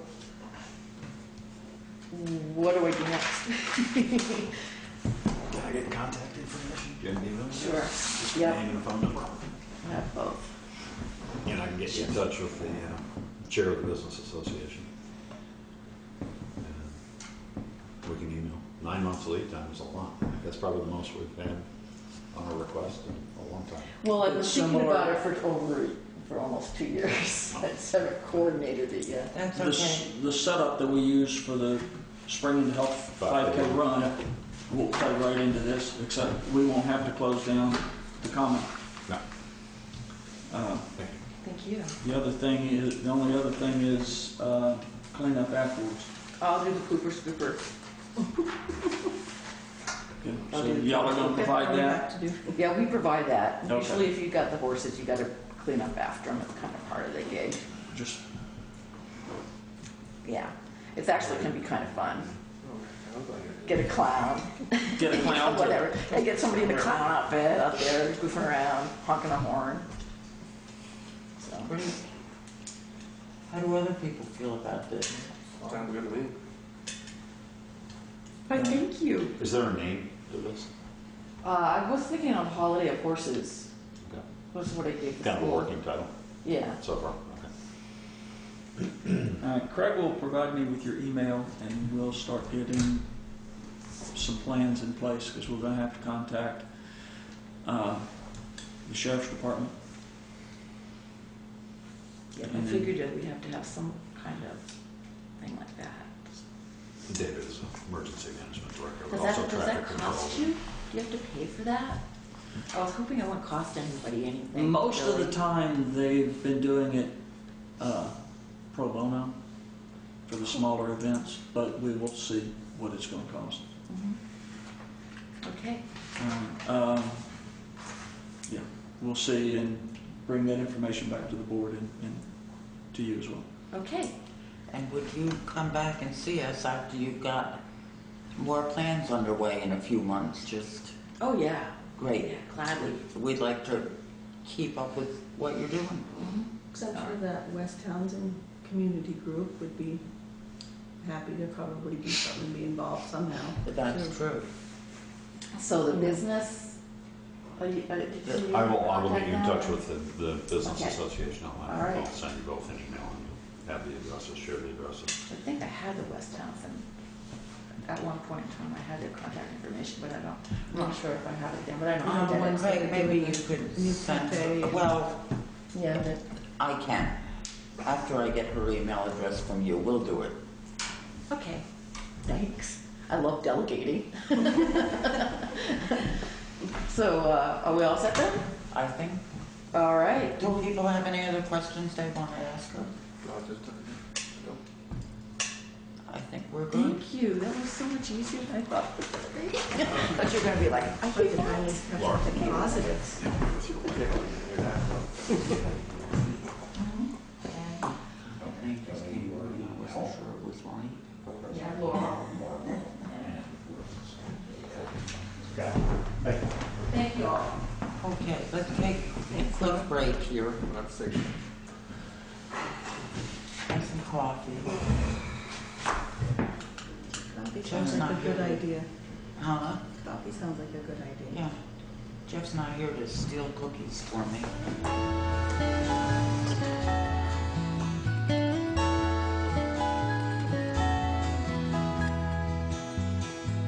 I heard there's a lot of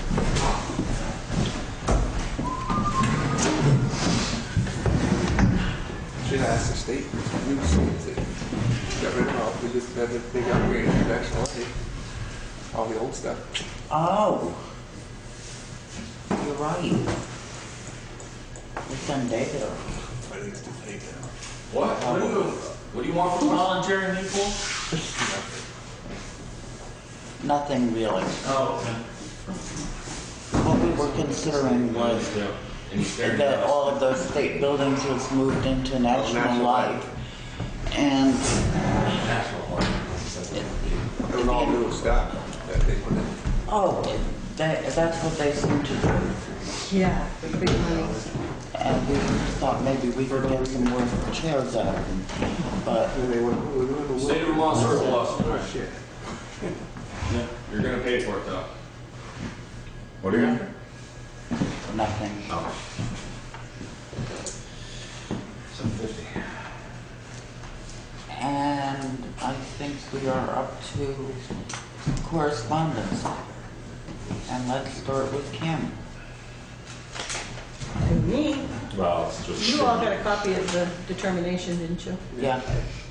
I mean, basically 3 pages were just history and 1 paragraph was, we're gonna let you hopefully get your money through this other program. I mean, that's kind of the way I read it.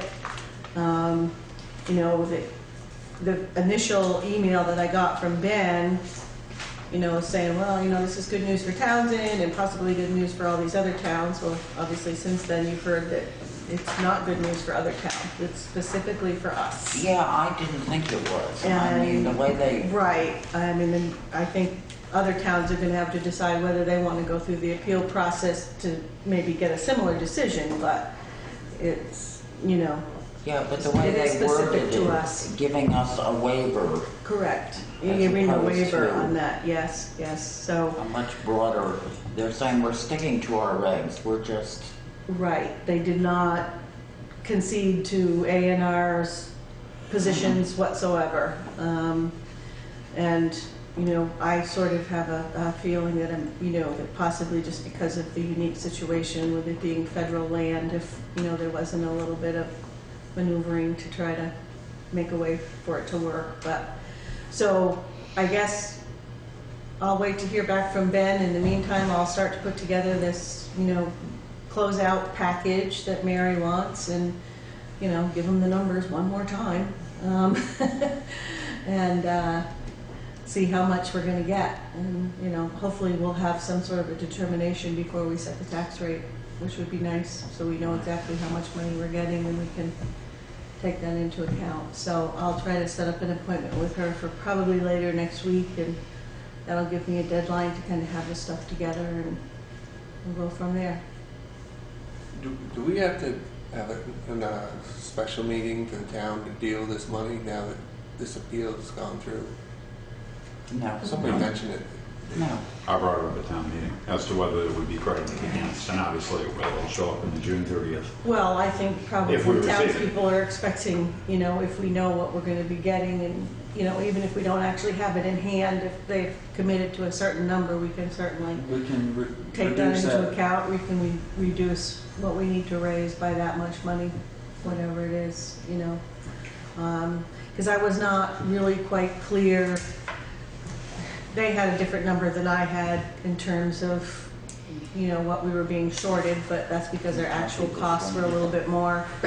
And I also don't know if it's subject to the 95-5 split.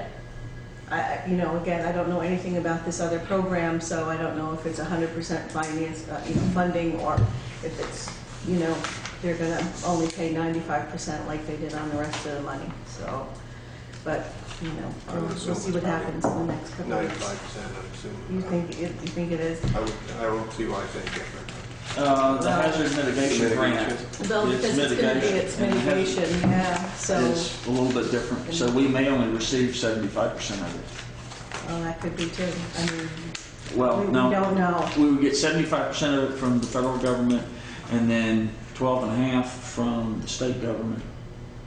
Well, that's, yeah, under normal circumstances, Under- those are the numbers, yep.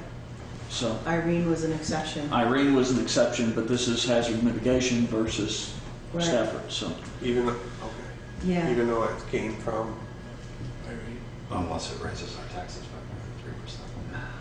yeah, but we already figured out those numbers not and gonna didn't, no, Mary and I worked on those numbers. That's why we were sort of not even on a list, because they had already calculated that based on what they had for information, so. Yeah, so, hey, getting something's better than getting nothing. It was, you know, worth keeping the push on, and Oh, the state yeah. did what they could, and you know, we'll take what they give us. There's one other correspondence if you're all set on that. Anybody have any other questions or, okay. I did copy this for Kurt and for Chad and David, but anyway, it arrived today. It's the calendar year 2012 bridge inspection summary reports. We get them every year. And I just gave them copies. They can look through them and talk to Kurt about them, but I think it's nothing that they haven't seen before. So the town bridge reports. Yeah, it may have impact into next year's budget. Now, is this following the, we saw something from the bridge program right already once that we had, was this related to that? That was with, the last one was a couple of months ago, and that would contain photographs of damage. They were just pointing out that there was some... And this would probably be the report after the fact. Just stating which bridges are in which shape.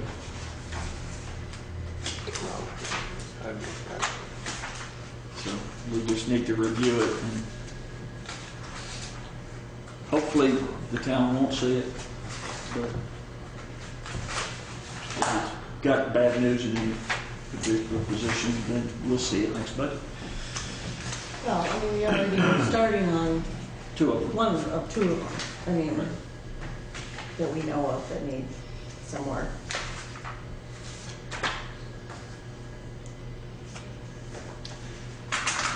Okay, what about the municipal timber cutting contract?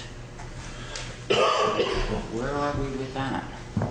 I have not heard a thing other than... I just talked to Otto for a few minutes. He just, one thing we put in the contract was leaving a buffer along Route 35, and he just wanted to verify that he could cut the bigger timber along Route 35, which I said, yeah, we just didn't want it basically leveled right along. Is there a contract signed? No. He said he's got everything he needs. He just, I don't know when he's gonna. He didn't give me a time reference. He just said sometime him and I and Scott gotta go walk it. And, Okay. that was it. It was just a 5-minute talk. Has he had a chance to, or have you heard that he's reviewed the contract? He said that he had all the insurance and stuff that he needed. So that was all he said. I haven't heard anything, but I assume by now he has. And if he's talked to you and that's his only concern, but the buffer was written in there about leaving a buffer, and if that was his question, then I think the rest of it I would assume is okay with him. I didn't even really think to say, is it something and all that. If I see him again, I'll ask him. Maybe by next meeting we can at least get it done. His month's easy anyway, so. Okay.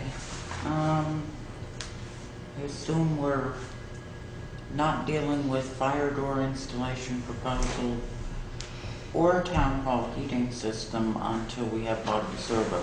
Well, with regard to that, I did talk to Bob today. He gave his apologies for not being able to be here tonight. At the Planning Commission last Wednesday, the Planning Commission did endorse Ingram as the main contractor for this. There is a desire to move ahead with it as soon as is feasibly possible. One of the questions that Bob had for Ingram was on moving the registers from one side of the fire doors to the other side of the fire doors. He talked to Steve about that. They will do that. And I don't have, well, I do have the numbers here, but I'm going to pull them up. They will do that. There will be an additional charge, because I don't know if they're doing it or if they're having somebody else here, but there will be an additional charge of about $800 on that. So I think the bid was for $31,000, somewhere in that range. That brings it up a little bit, and I believe countrywide fire alarms was about $600 for their electrical work and the hold open devices. And those would be the only upcharges beyond the quote that Ingram had put through their final number.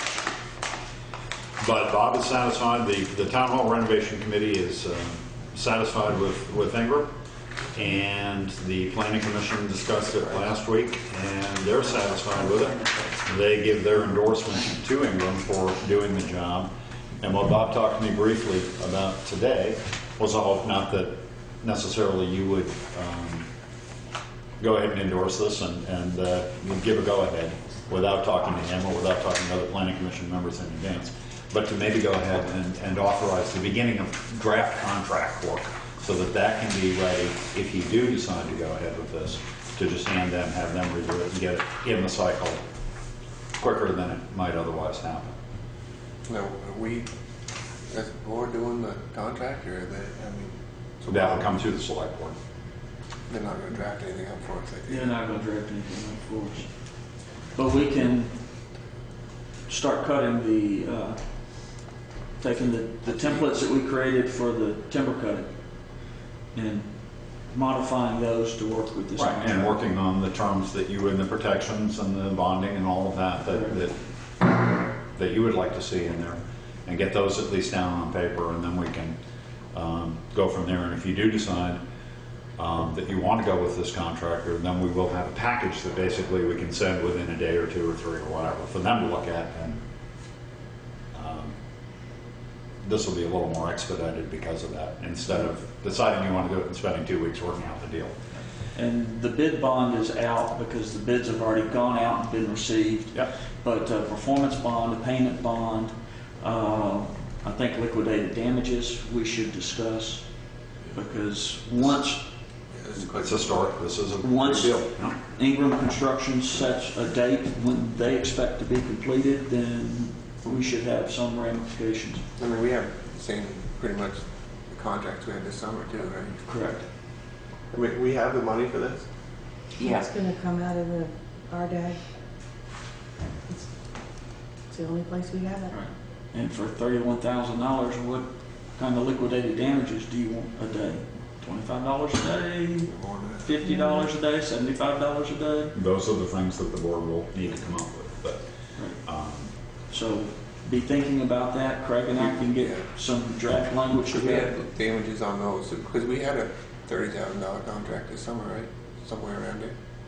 Oh, no, we didn't. It was a USDA grant. Yeah. But yeah, we can, But with the sidewalk contract that we did a couple of years ago, and that had most of the built-ins built in. And this is a little different being inside, and the weather's going to be good, so that's not. We've had a number of them that have had Right. various pieces of this. I mean, basically, Should it's have the a biggest template or one. something. And yeah, yeah. Yeah, the details change, but the template is beginning to get hammered out, so that it's getting a lot easier. So it's getting a lot easier. So Craig and I will work on something and have it ready for the next meeting, if we decide. And then all we'll have to do is, And Bob will be part of the mix. Good. Okay.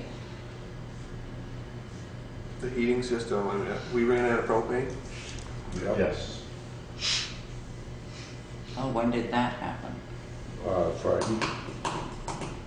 Another Friday, would've been you had Thursday the night. heating system. Yeah, we run out there in the night, I guess. I mean, I think we really seriously got to look into who's here during the day and what temperature in here, and on the weekend, get it turned down. I know Jeff didn't want the programmable, but I don't see what $30, $40 a piece is gonna save it. They work good. I have one. I mean, Yeah, so The reason they run out of gas, they had the K factor for the big tank that you're supposed to put in this summer. There's only 400 gallons out here, so I got you. less than that. Yeah, So if you change the K factor, so we shouldn't to what run we out got of for gas. tanks. Okay, so, Yeah, she didn't make adjustments for the I amount of still fuel think we we've got should. now, but. I think we should have one, either we or purchase, I mean, they're nothing, I guess we could probably hook them up, right? Might as well have an electrician do it. We should have an electrician. They're so do it, simple, but yes, I we mean, I don't know if you have them, them. but they're, once you set them up, they're done. And they have Saturday, Sunday, and then they yeah, have I've Monday. got one in my house. Jeff was the only one that didn't want them, but Why not? I don't know. Well, you're going to want them for individual zones eventually. Yeah, So it's more than just replacing the T33 Honeywell that's here. but these still, But for right I mean, now- how many different, these run the dampers, right?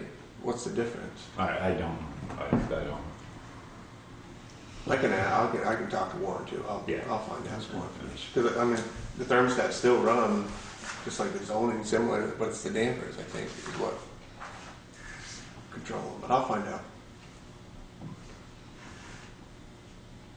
There's no reason for this room here to be as hot as it is all the time. You come in the weekend, it's warm.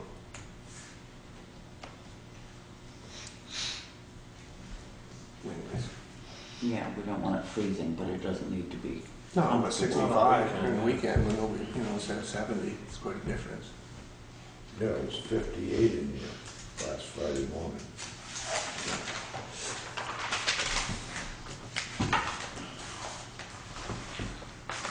Okay, so we might as well do that and then hear from the planning commission.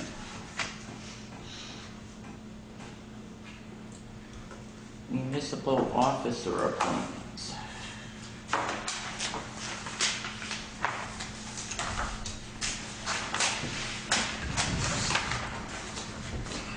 Must be warm enough coming. I gather he's not. It's getting late. When should we? But when does the dog licenses due? April Today. 1st, right? Yes. So everybody knows. There you go. I'm gonna pay a late fee now. Yeah, but at least for the coming week pay in. Probably if they came tomorrow, they get off. They know.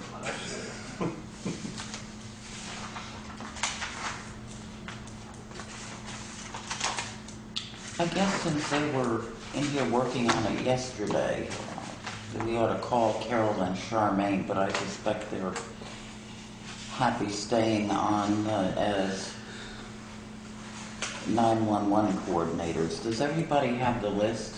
Yeah. But I'll give them a call. You want to make a tentative appointment subject to verification? Sure. Okay.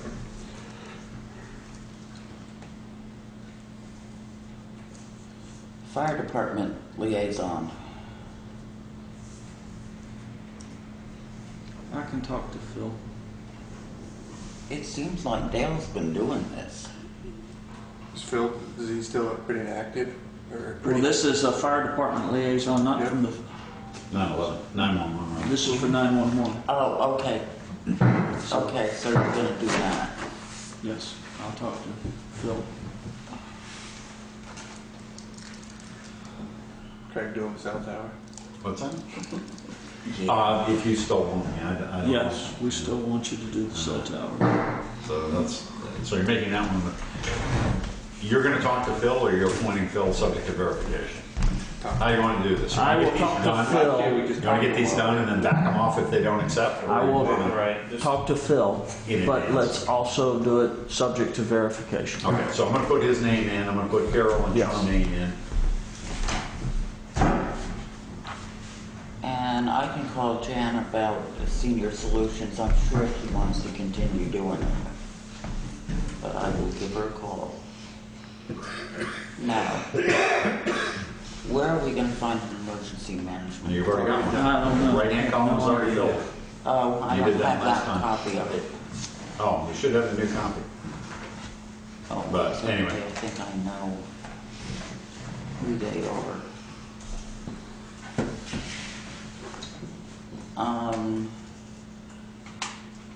And you said you've heard, Craig, I think you were talking. I have not to- heard from either Clay Turnbull or Brad Horn, who are Wyndham Regional Commission representatives or were last year.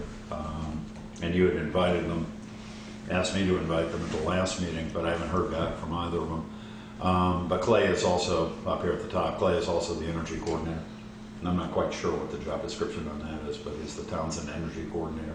And that's actually, well, it's pretty much his forte. That's what he's interested in doing. Yeah.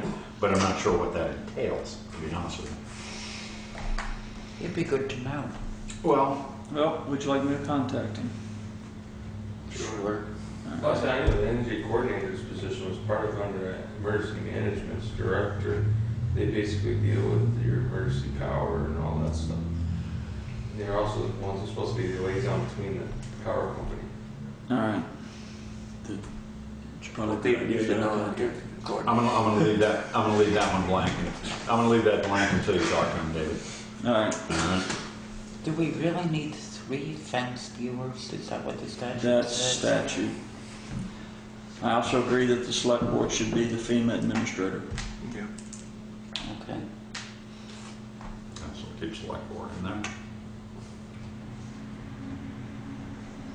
Somebody want to contact these fence viewers and, or the other two? You guys meet weekly?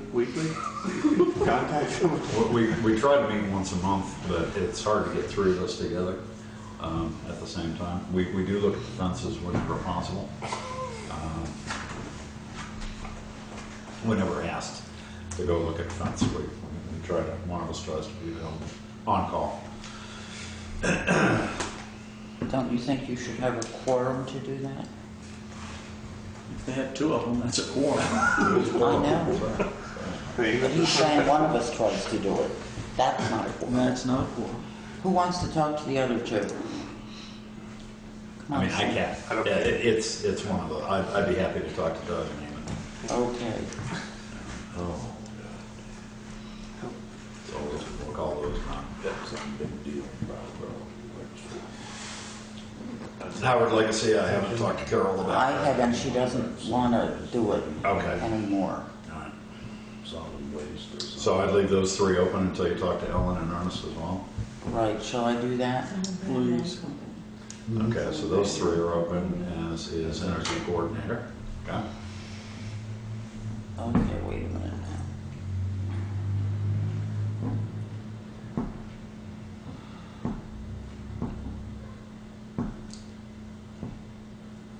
Which is the Howard Legacy? What does it do? It, actually, the Howard Legacy is a separate account with separate funds. It's not, I don't believe, under the auspices of the auditors, is it? Or under the municipal? Actually, they did check, Actually, they did check check. that. Okay, They Is it's that, did not- share. is that a it's not a business loan municipal fund? account. No, No. that is, it was set up to assist Oh, the poor poor people of West Townsend. Townsend.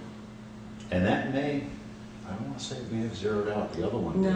No, if there's money in there. There's money in the Howard Yeah. Legacy, yeah. There was another one as well.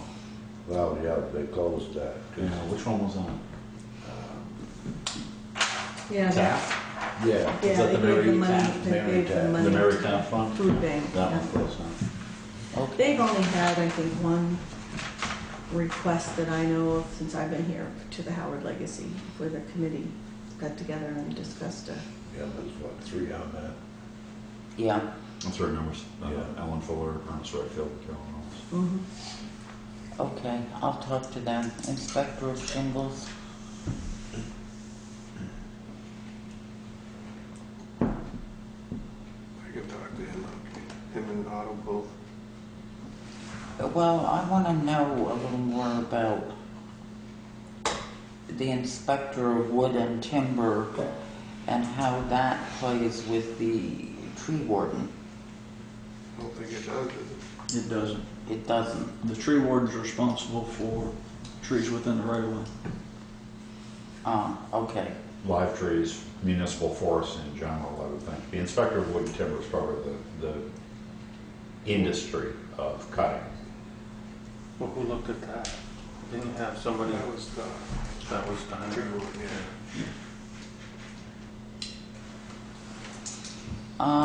We can take townkeeper off the select board now, and So I'm putting David in tentatively for shingles. We're leaving, Yeah, I'll talk. Wood to and him. timber open.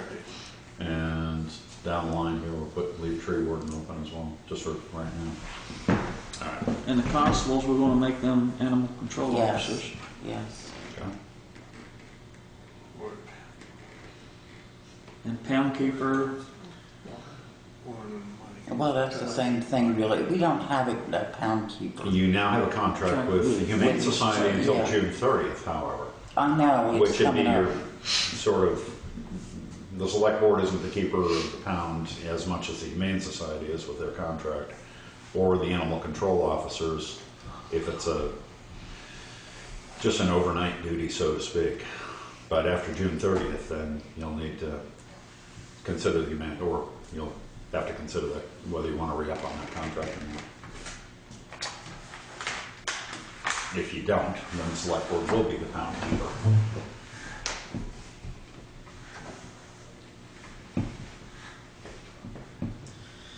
The For the stampede recreation, of horses in December. right. Yeah. The recreation committee, I'm inclined to say, can we put something out on the list, a listserv, and try to see if we get any response? You zeroed out the budget, man, last fall. That's okay, they can still have ideas. They can still respond. They can still come to us and say, can you find $50 for this or that, and we'll find it. Okay. I'll put that on the listserv as open. Yeah, would you?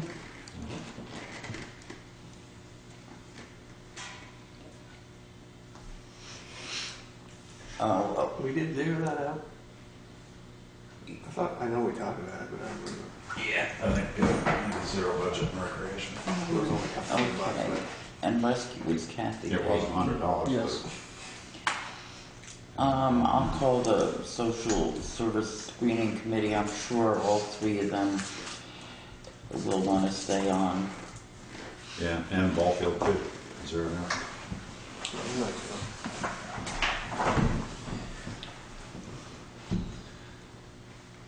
Business loan committee. Shall I talk to Carol about that since I'm already talking to her about two other things? Yes, please. And Sally I can talk to. I'm sorry, social services, you're gonna, I'm going to talk to them, okay, so I'm leaving those three open. You're gonna talk to Carol about business. and I'll Sally. talk to Sally, Yeah, and we have a town service officer. yeah, Cynthia's in. And I'll talk to Mr. Steiner. Well, wait a minute, I'd like to talk about that one a little. All right. I mean, that's something that it seems like we need done. It is something that we need done, and I've had several conversations with him last year, and he's supposed to be looking at the trees. And since last year we did not have much of a budget to look at trees that we need to remove, but this year we put in some funding in the highway budget for removal of trees. So if he's not going to be willing to go out and start helping us mark and remove trees, then We're back to the table. What trees? Trees along the road? Or? trees along the road, there's one on Plum Road behind Rick Hagee's house that's dead. And it'd be... It's in the right of way? Or? It's in the right of way, and it'd be a lot easier for us to remove it before it falls down than remove it after it falls down and closes the road and takes out the power lines.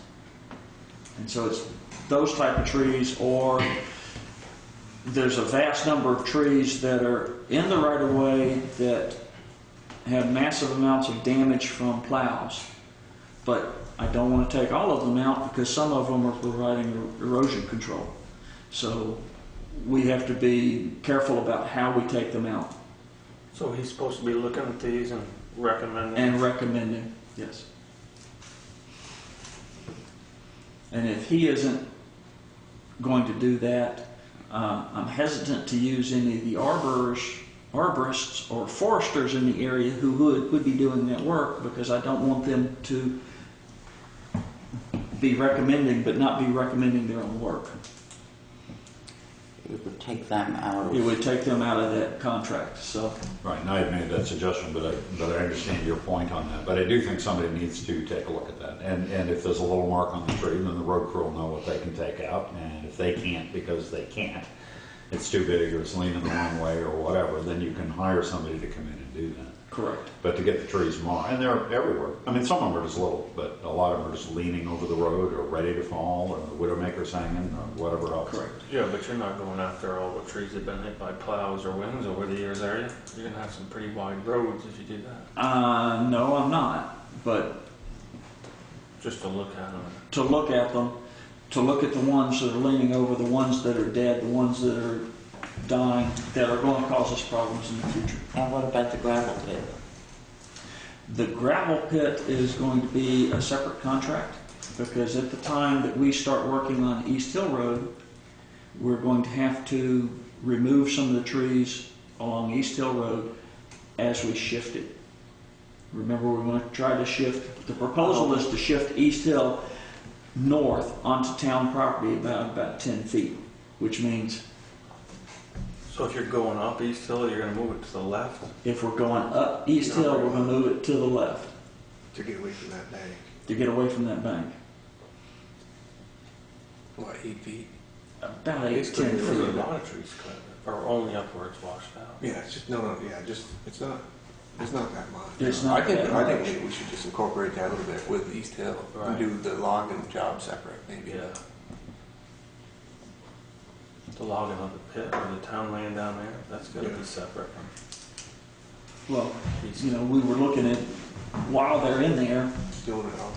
doing it all at the same time. It'd be separate contracts, but it'd be the same time. Is it gonna be before Kurt needs to get in there and? Well, I guess that's what, if we're not ready, And we'll If we're not ready, Anything? it depends upon what we find, come back from. But your tree warden probably wouldn't be looking at that. Okay, No. No, that would be a forester that's bidding on it, whatever your request for proposal entails. okay. Yeah, I think when we do that, we might want to even look into maybe having a forester look at that. Yeah. And we're gonna have to exclude you so that you can bid on Right. it, so. Because we've done that. Okay, Valley Cares Board,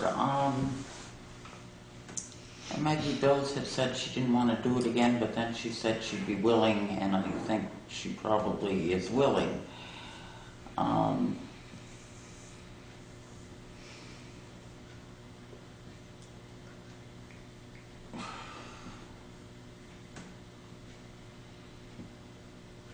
I don't know whether we want somebody who is more business oriented to be looking at Valley Care's numbers and with their new project, or whether that matters at this point, if once we get a contract signed or decide we're not going to, that takes care of that part. How are people feeling?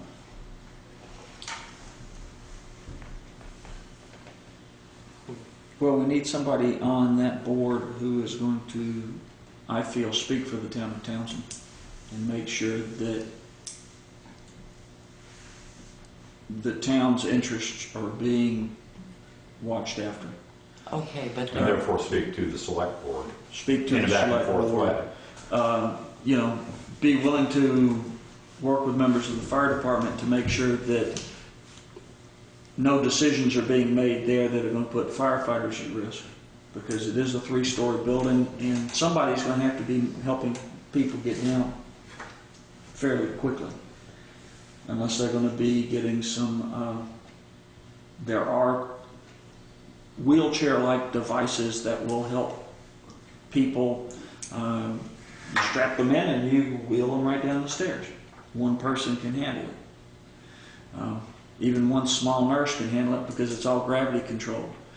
But that type of decision, we need to have somebody there that is looking out for the best interest of the town and those residents. And while I'm Do sure you recollect that Townsend only has like a 3% vote on that board? I That do board recollect counts. that Townshend only has a 3% vote on that board. it's not a huge board. I mean, it's not, well, but it's not a swing, it's not a proportional. Right.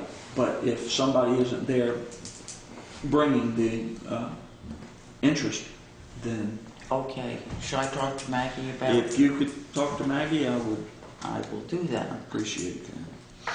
I love talking to Maggie. We didn't have a state police liaison last year. Do we feel a need to have one?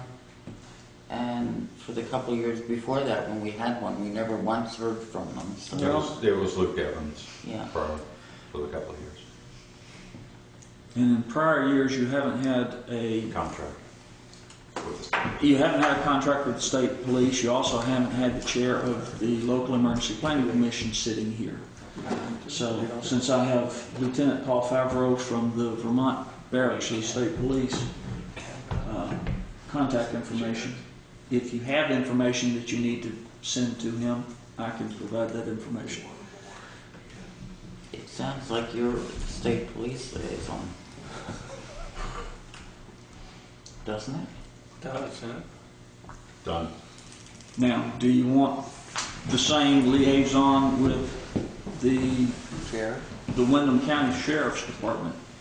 Or do we want to have the constables? I think the constables working with Windham County, since we actively are getting funding from them, I think that would make better sense. I think so. So that they can be making that contact and be tracking the funding that we're getting from there. So you're gonna put them at the Vermont one too? No, with Windham County. Because right now we don't have a Windham County No, liaison. at the last meeting, I think Kit advocated that we do. Right. So you Well, I want to think make, the you want to make constables a new category here, would be Windham County Sheriff's Liaison, and you want to make the constables. Constables, correct. Okay, shall I give them a call? Or will somebody? Somebody will, yes. I will. I'll give them a call. Okay. Visiting Nurse Association.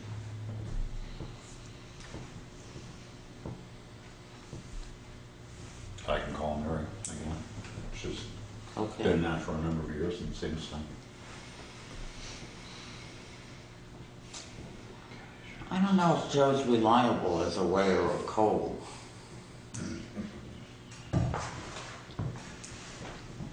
For the amount of coal that we have in the Were you guys town. pretty busy last year? We went out once. And now we need 3 of them, I suppose. statute. That's statutory. Joe, will you do it again? Yeah, I probably can fit it in my schedule. Well, I suppose I should talk to Maggie since I'm talking to her about 2 other things. How about Jim Newton? Somebody want to I talk to can him? talk to him. We'll put him in there, we'll put Maggie in there as well. Okay, now we're with Wyndham Regional Commission and I can call Mr. Horn, since I'm already talking to Claudia. okay. And we really would like them to, for Show one, up from one- time to time. yeah, and Okay. I am not sure how conscious they are of representing Townsend. Okay, all right. Would you like to see them quarterly? Or at least information quarterly? How about, Wouldn't hurt to try. Okay. sure. Wyndham Regional Traffic? That was a traffic study, I believe, committee, part of Wyndham Regional Years Traffic ago. Study Committee. And I don't think John is, I don't think that has been active in this town for quite a while. Or that our representative has been All right. active with it for. Okay. I mean, I don't Would think you it's been- like me to contact Wyndham Regional and see if that committee is active? And if that committee is not active, then we can. Sure. I mean, I'm sure Contact Wyndham John Regional Evans. is active, but I don't think it's been active in Townsend. And I Well, don't know that, yeah, I don't know in when John traffic. may have In last. traffic. If they are, I might suggest at this point we ask Steve if he has time to do that. I can call Steve, but Steve Albany. Yeah. Okay. I mean, that really is his area. Okay, we could do that. I'll call Steve. Well, let's find Well, out I'll first no, whether, yeah, I'll let her, we'll just let this one Okay. ride until David finds out when he's from. yeah. And Wyndham Solid Waste, Already is her. huh? Already has her. Oh, okay. Anybody talk to him? Eddie talking. Well, I'm gonna talk to him again and make sure. Wait a minute. Okay. Yeah, he was appointed right after town meeting. Well, no, I can't. He was appointed right after town meeting. Right, We needed to have exactly. somebody there to attend the next meeting. Yep. Oh, okay, so, Wyndham Solid Waste. so he's on it. He's already on. Okay, I think we've reached the bottom of our list. So the 15th, we should have more information and can. And I think we've transfer station enough. Audit review. Anybody read it? That's how I do. I didn't make copies for everybody. Everybody Well, I've got got it? a bound copy, if anybody wants a bound one of the Oh, final. please no. I just Yes, threw out and- one. That's how I come out. The only thing we need to really discuss are the two findings. Well, there's basically three, actually, when you take into account the capital assets. They, I thought, to, what do I want to say, to completely,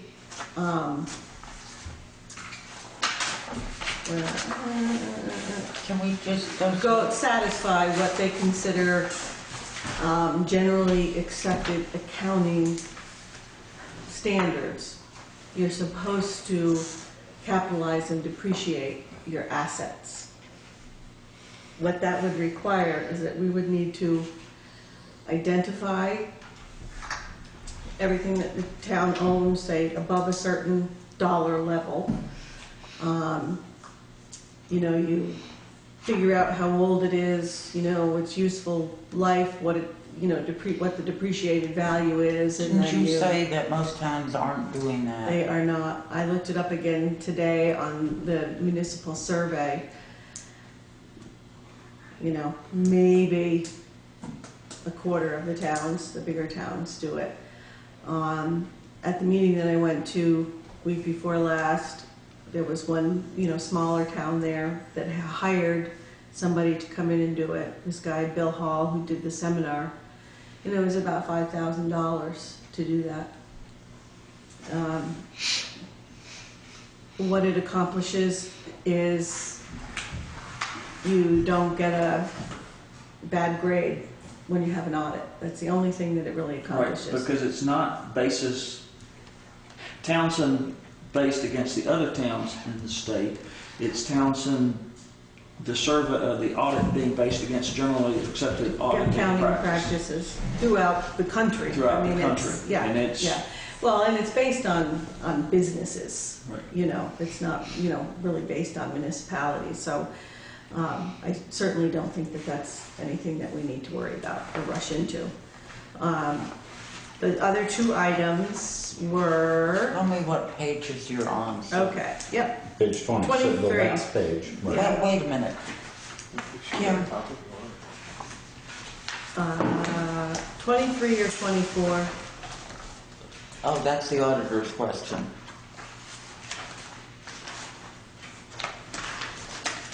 Right? These are the two significant deficiencies that they found as part of auditing the financial statements. What are considered significant deficiencies. The first one being that it's really important to have a segregation of duties, and the same person should not be handling the money, posting the money, depositing the money, doing the bank reconciliations. They were auditing the fiscal year June 30th, 2012, that ended in 2012, and the internal auditors that we had at that time were not active at all. You know, I mean, they came in some, but they were not very active. And so what they're supposed to do is, I actually do the bank reconciliations, but they're supposed to review them and sign off on them. And of course, they didn't during that particular time period. They are doing that now, since these new auditors came on. And we've, you know, set up a cover sheet where I initial it when I do the reconciliation, they initial it when they actually review it against what they do is they do the bank reconciliation and the warrants all at the same time. They go through every single warrant, you know, to check and make sure that checks were written and for the right amounts, and they look at the bills, you know, back and forth. The other area is the area where we take in money. It would be the compactor. Obviously, there's no segregation of duties there. You know, Arnold collects the money, we have no way of knowing how much he takes in and, you know, what we get at the end. I mean, I'm not sure what we could set up for a system that, you know, is really any different than what we do now, and I are can we tell you talking- exactly what system. Okay, Tokens. Oh, yeah, well, I mean, that was the idea to begin What happened to with, those I anyway? guess. They just faded out. I think they may And come people back. still buy them. People still buy them. Yeah, because I use them all the time. Where do you Yeah. get them here? Here only, or? Yeah. Yeah. Yeah. Buy 'em at the Yeah, town and hall. that's really, I mean, and I think that's probably why it was started, I'm not really sure, but, Mhm. you know, that is the purpose behind them, obviously, then is you don't have, you know, somebody in his position, you know, handling the money. The other is, a town clerk taking in over-the-counter money. You know, any money that she takes in for dog licenses or vehicle registrations or any over-the-counter money, she basically takes it in, she reconciles it, she does the deposit. There's nobody else double-checking that system. I've thought about that a little bit, and I talked with Kurt today, and, I mean, I think we could probably reasonably have Kurt Kurt Cates. double-check those numbers, Oh. and then just, yeah, he's, no, sorry, different Kurt. You know, maybe just initial the sheets that Anita gives to you all. I mean, she has a clipboard where any cash that comes in or money that comes in for over-the-counter money, they write down what it's for, because that's how then we know how much we've taken in for, you know, different things. And then obviously for her recording, she gets checks for the most part and adds them up and deposits them and, you know, keeps track. She actually keeps track of everyone who it's for, like what, you know, the documents are, what the transaction is, I should say, that she's getting money for. So that was, you know, my only thought. It's really not feasible to have somebody separate come in and, you know, check these things. I mean, you're paying somebody else to do that.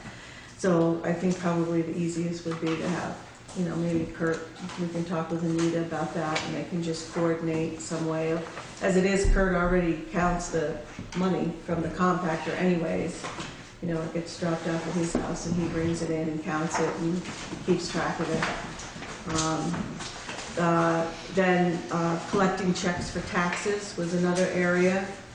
Joe collects the taxes, Joe posts the taxes, Joe makes the deposit. I guess he always does it in conjunction with Anita anyways, but, you know, short of, you know, keeping a separate log of every check that comes in, I'm not really sure what other ways, you know, we can do it, you know, other than the way they're doing it now, and we just sort of make it a formal policy or, you know, recommendation that whatever the deposit is that Joe's making, that Anita checks it over and initials it somewhere, you know, maybe on the reports that they give to me, you know, that I keep track of for the deposits. So those were really the only items that they found. I've got a couple questions here. Mm-hmm. The first one being, I remember the last time they did an audit, they had some things wrong. Those same things are still wrong. Such as? Page 8.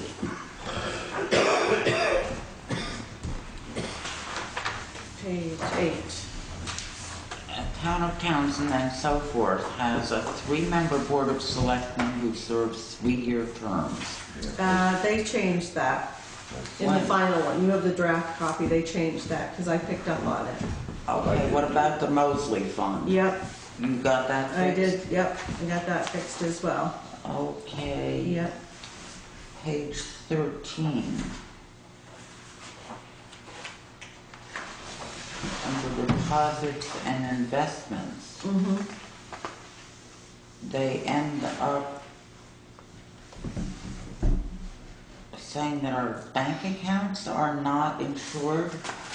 Well, see, your bank accounts are only insured up to $250,000 by the FDIC. Anything over and above that, you're out of luck. And what some towns do is they get some sort of an agreement with the bank. It's called a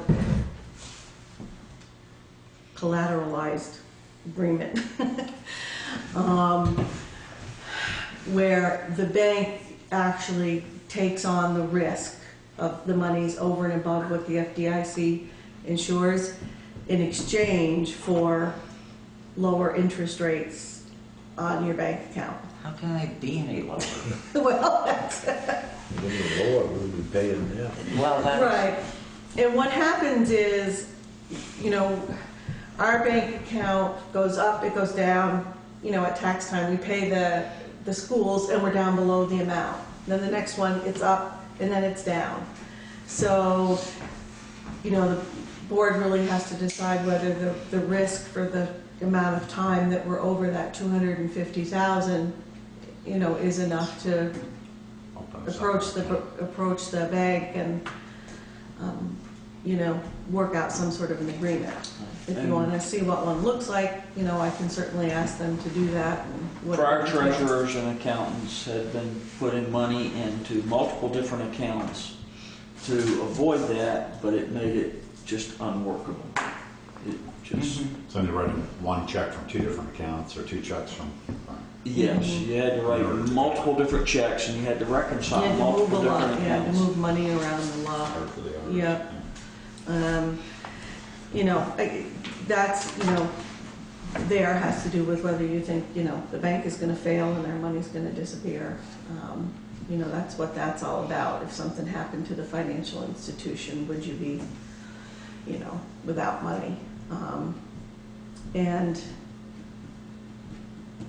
I'm trying to, I don't remember if it's 250,000 for each account or if it's 250,000 total in that bank. Each account. It's each account. Okay.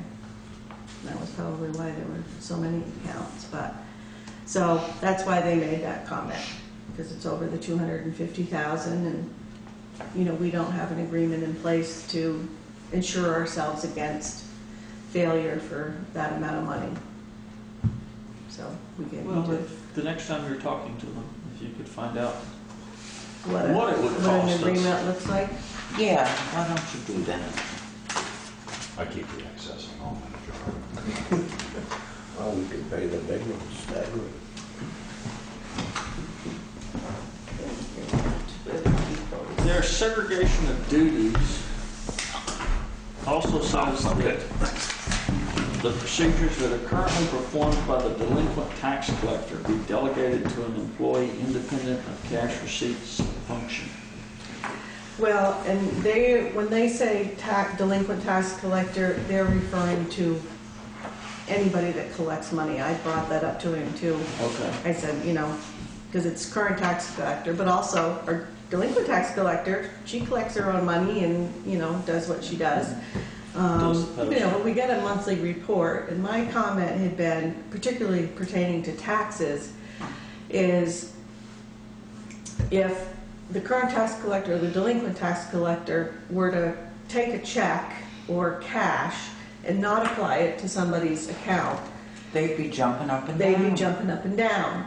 Well, he said, well, you know, anybody that's smart enough can manipulate the system, if you know what you're doing, and change what somebody owes in the system to reflect what you didn't let me deposit. guess. You said don't worry about it, Joe's not smart enough. But that doesn't matter, you know, as far as they're concerned. It's still, you know, it's a, I could mouse up the system. you know, it's still, you know, an area where there is the possibility, and that's what they're supposed to be looking at. So, you know, it's, yeah, I say right in here, you know, since the town has a limited number of accounting personnel, segregation of all conflicting duties may not always be possible. So I think we need to just, you know, come up with our own ways of feeling like there's at least a second set of eyes that we can, you know, justify to them the next time we have an audit, which is probably gonna be in the next year or two. Probably not next year, but the year after, would be my guess, because of Valley Cares. We will undergo an audit for Valley Cares for the community development grant, if we sign that. You know, so I think, you know, we just need to try to figure out a way to make use of the people that we have in the building that, you know, can be a second set of eyes. Great, So, okay. You've been even if through it's one of all the mine. auditors, I mean, you know, I'm sure one of the auditors would be happy to, you know, come in and double check things as well. So the audit was actually officially filed with the office of, whatever the federal office is that it had to go to for the federal money that we received, the single audit. It's, and I can't remember what the name of it is, but we filed it online. You know, the auditors had to do something, I had to do something, we go in, it was accepted. Where it goes from there, I have no idea, or what happens to it at that point. So, but we met our deadline. That was, you know, our concern was we wanted to make the March 31st deadline. Thanks for all the work that you did on that. Yeah, I mean, it went really quite smoothly. There were, you know, a few little details. I mean, that's part of what they do is their testing is what takes the most time in terms of picking out, you know, certain bills to look at, or reconciling all the payroll with the 941s, and, you know, there are, you know, some adjusting entries that they made to reflect like accrued payroll and, you know, things like that, which they feel sort of affect the bottom line as far as they're concerned. You know, because like our payroll, the way we get paid every 2 weeks, when you come to the end of June, there's actually, you know, there might be 5 or 6 or 7 days in June that we actually get paid for in July because of the way it falls. So they do all this figuring and put those 5 or 7 days back in the last year and take it out of the year before and so on and so forth. So, but, you know, it went well. And I think, you know, in terms of what they have for findings, it's things they have to put in there, but I don't think I consider any of them particularly, you know, concerned at this point. You know, I mean, we have enough checks and balances, I really feel, to, you know, address any of their concerns.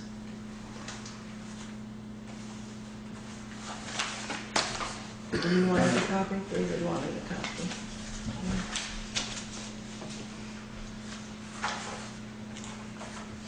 Make the motions on those. That Sure. top one is Wyndham Pavilion, Okay. mysteriously disguised, but that's what it is. All right. These are, Making a motion for both? Just give me a minute.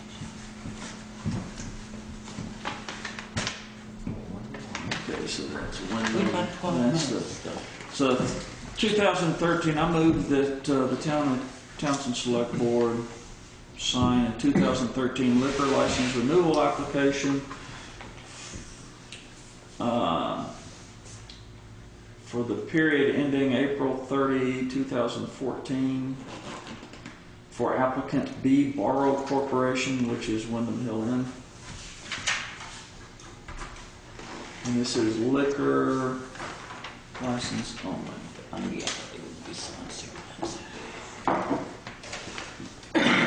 Do we have a second? Go for it.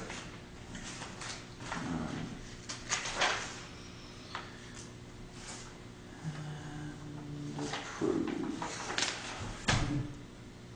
And?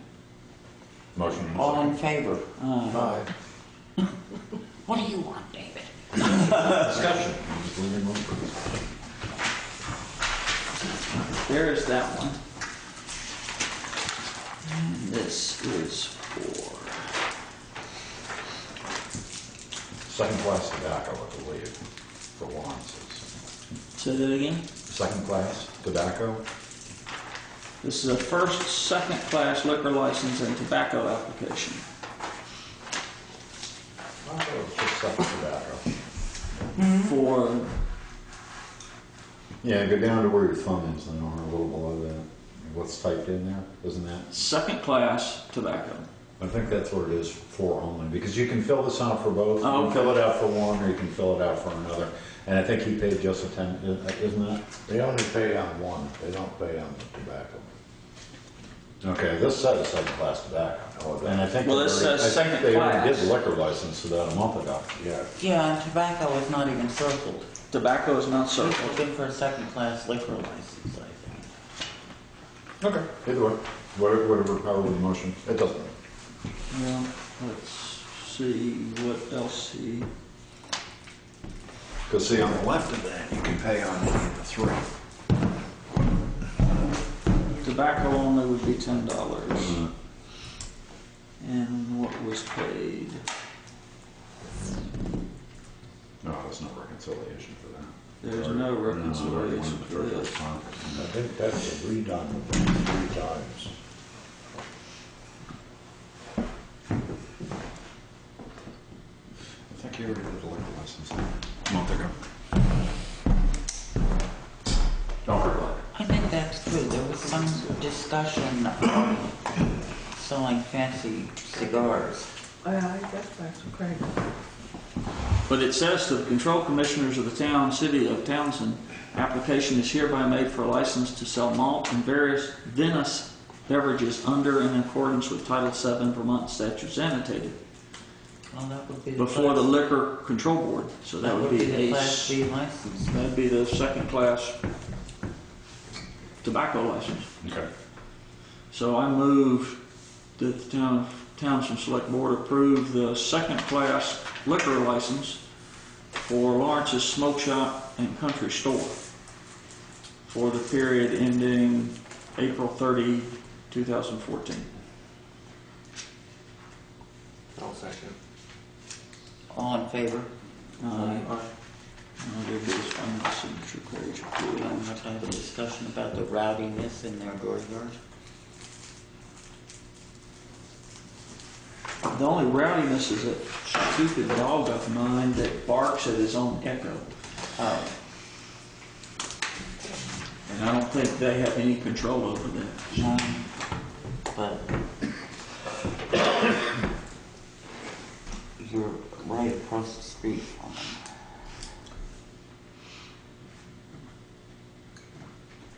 Our esteemed treasurer would be getting more of that rowdiness than I would. Yes. Okay, this isn't any, That was at the bottom? yeah, did you mean to leave a blank contract over here? No, probably not. No, it's just.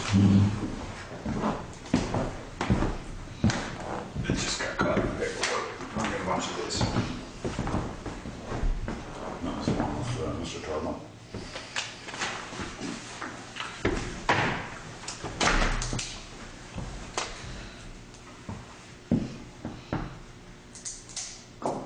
I have no other business. You know, only one thing I forgot to mention there. Obviously, you saw out here that our sidewalk got tore up. No. On the corner? Yeah. On the right? Yeah, David, no. We were gonna look into this, how much, I don't know if we had a book right here to see how much we had in the sidewalk fund. About $6,000. Yeah.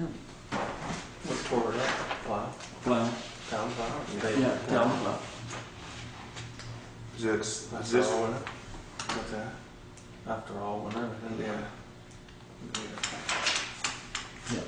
Yeah, because we had talked about, we were gonna put something in the budget for, for sidewalks, and we're talking like 15,000 or whatever, but it's gonna take a lot more money than that, so, we need to decide at some point, like you did for out here, I think, just, okay, we're gonna do, I mean, I guess- $30,000 worth of sidewalk and you put it in the budget and you do it and get it over with, so. I guess my question is, do you want us just to have it band-aided, or do we want to get a price to do that little section? I mean, I don't know, If we're gonna do. we gotta do something. Quite a bit. I don't know, probably 10 feet at the most. The section just north of Leland and Gray's driveway But it needs is to be slowly back, getting, but- it's slowly getting torn up because the sidewalk is made to follow Route 30 as it makes the turn, but then Route 35 comes in at an odd angle. So the sidewalk needs to really be repositioned for that radius turn. I mean, do you want us to, I mean, I guess we can measure it up and get a price and then come back and see if we can do Well, it. I think if you got a crosswalk right there too, so that's gonna. Well, and the crosswalk's on the other side. I mean, and. Well, it's only a that's 4 new, foot, 4x4 section that's gone. It's all right. But if we replace that 4x4 section, it's going to continue to get chewed up because Right. the radius is wrong. Right. Well, we'll get a price and then we can decide. I mean, I just want to Wait say. a minute, you mean, One block came up. One block came up. yeah, but you're sounding like we put the sidewalk in the wrong place. We didn't put the sidewalk, that sidewalk was It's put been in there the forever. wrong place. It's been there for Probably the 50 roads years. and all. Okay. Part of the original sidewalk. Crime. Oh, yeah, the But you roads. say just has their driveway, which end of the driveway? This end of It was either. Oh, okay, so that's got nothing to do with it. It's got nothing to do with It's a it. number big hole full of You're ground. going with it. But it is a little I mean, bit of it cost liability. It us, is right at the crosswalk. Kids run it all the time.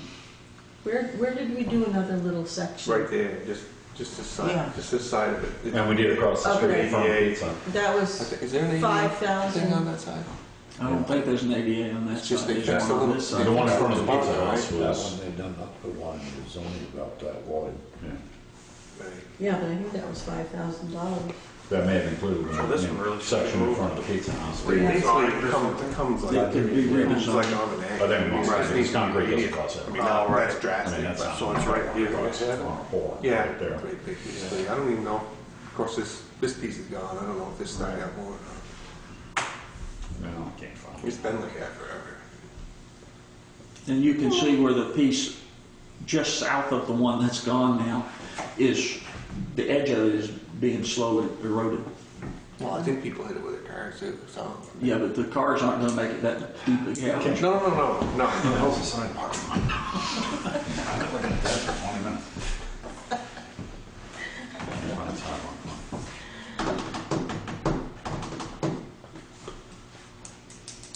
So yeah, we can We can look into it. get some So prices you got and come people back. know. We got some gravel in there now.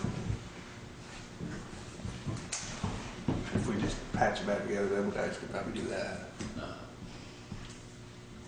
No, actually, in this current year, right here on page 11, sidewalk/streetlights. Oh, it's on the street lines. Let me see, we put two, and then we had moved, we were gonna move that to a separate article for, so it says 12,600 in here, but I think there's only a little over 6,000 left in that account. So, We'll look at it and see how much it's will cost us. Because even if we just reposition that corner, Right, we don't have to do anything. We told Kurt to measure up that whole little section for those schools. Yeah, if it's, $6,700. Well, it's not, it's gonna keep going. I mean, eventually they're gonna do something with some. Yeah, I mean, I think, that might be sufficient to actually do what you need to do there Oh, yeah. to fix that. And then some. Yeah, I don't think you can compare it to what we paid before, because we got a deal, because Manning was across the street doing the That's true. front of the pizza. People that ain't work, you gotta be able to compare it. Yeah. Really, the hard bids in the state are getting there. Crazy. That's my opinion. it's worth asking around, have people come take a look at it and see what they think. Executive? Anybody need, well, first of all, does anybody else have any other business? Does anybody need an executive session for anything? Actually, the only other business I have is that someone mentioned about what are we gonna do with all the excessive town reports that we have. Oh, right. And I was gonna call Chris Cook, and ask for just, Eddie's on firewood. At this point, not today, I'm not. Okay. I mean, it's, Save 5 and burn the rest. Recycle. Probably can't, I don't know, can you put something like that in recycle? Yeah, you can. Oh, There have yeah. been a lot of them they put in there. yeah, I mean, I think at this point, it's a little late to, send them to the people who didn't get them, that we would have sent them to before, but. Well, I don't know what she had in mind with them. I feel like I need to talk to her because she was, They're not hurting anything, I guess. Yeah, it's $100. yeah, Yeah? those of us who work really hard to save money last Upstairs year. asking for some, that's, Yes. What's that? there was people at their town meeting asking for some. There They were, had extras upstairs. Right, maybe, but once that few gone, I think people Oh. gave up. Oh. They lugged the whole cases up. Help yourself. Well, You got those feedback? okay, can I have a motion here? The motion, Motion to adjourn. that's the one. Thank you. Okay. Early. Kids gone.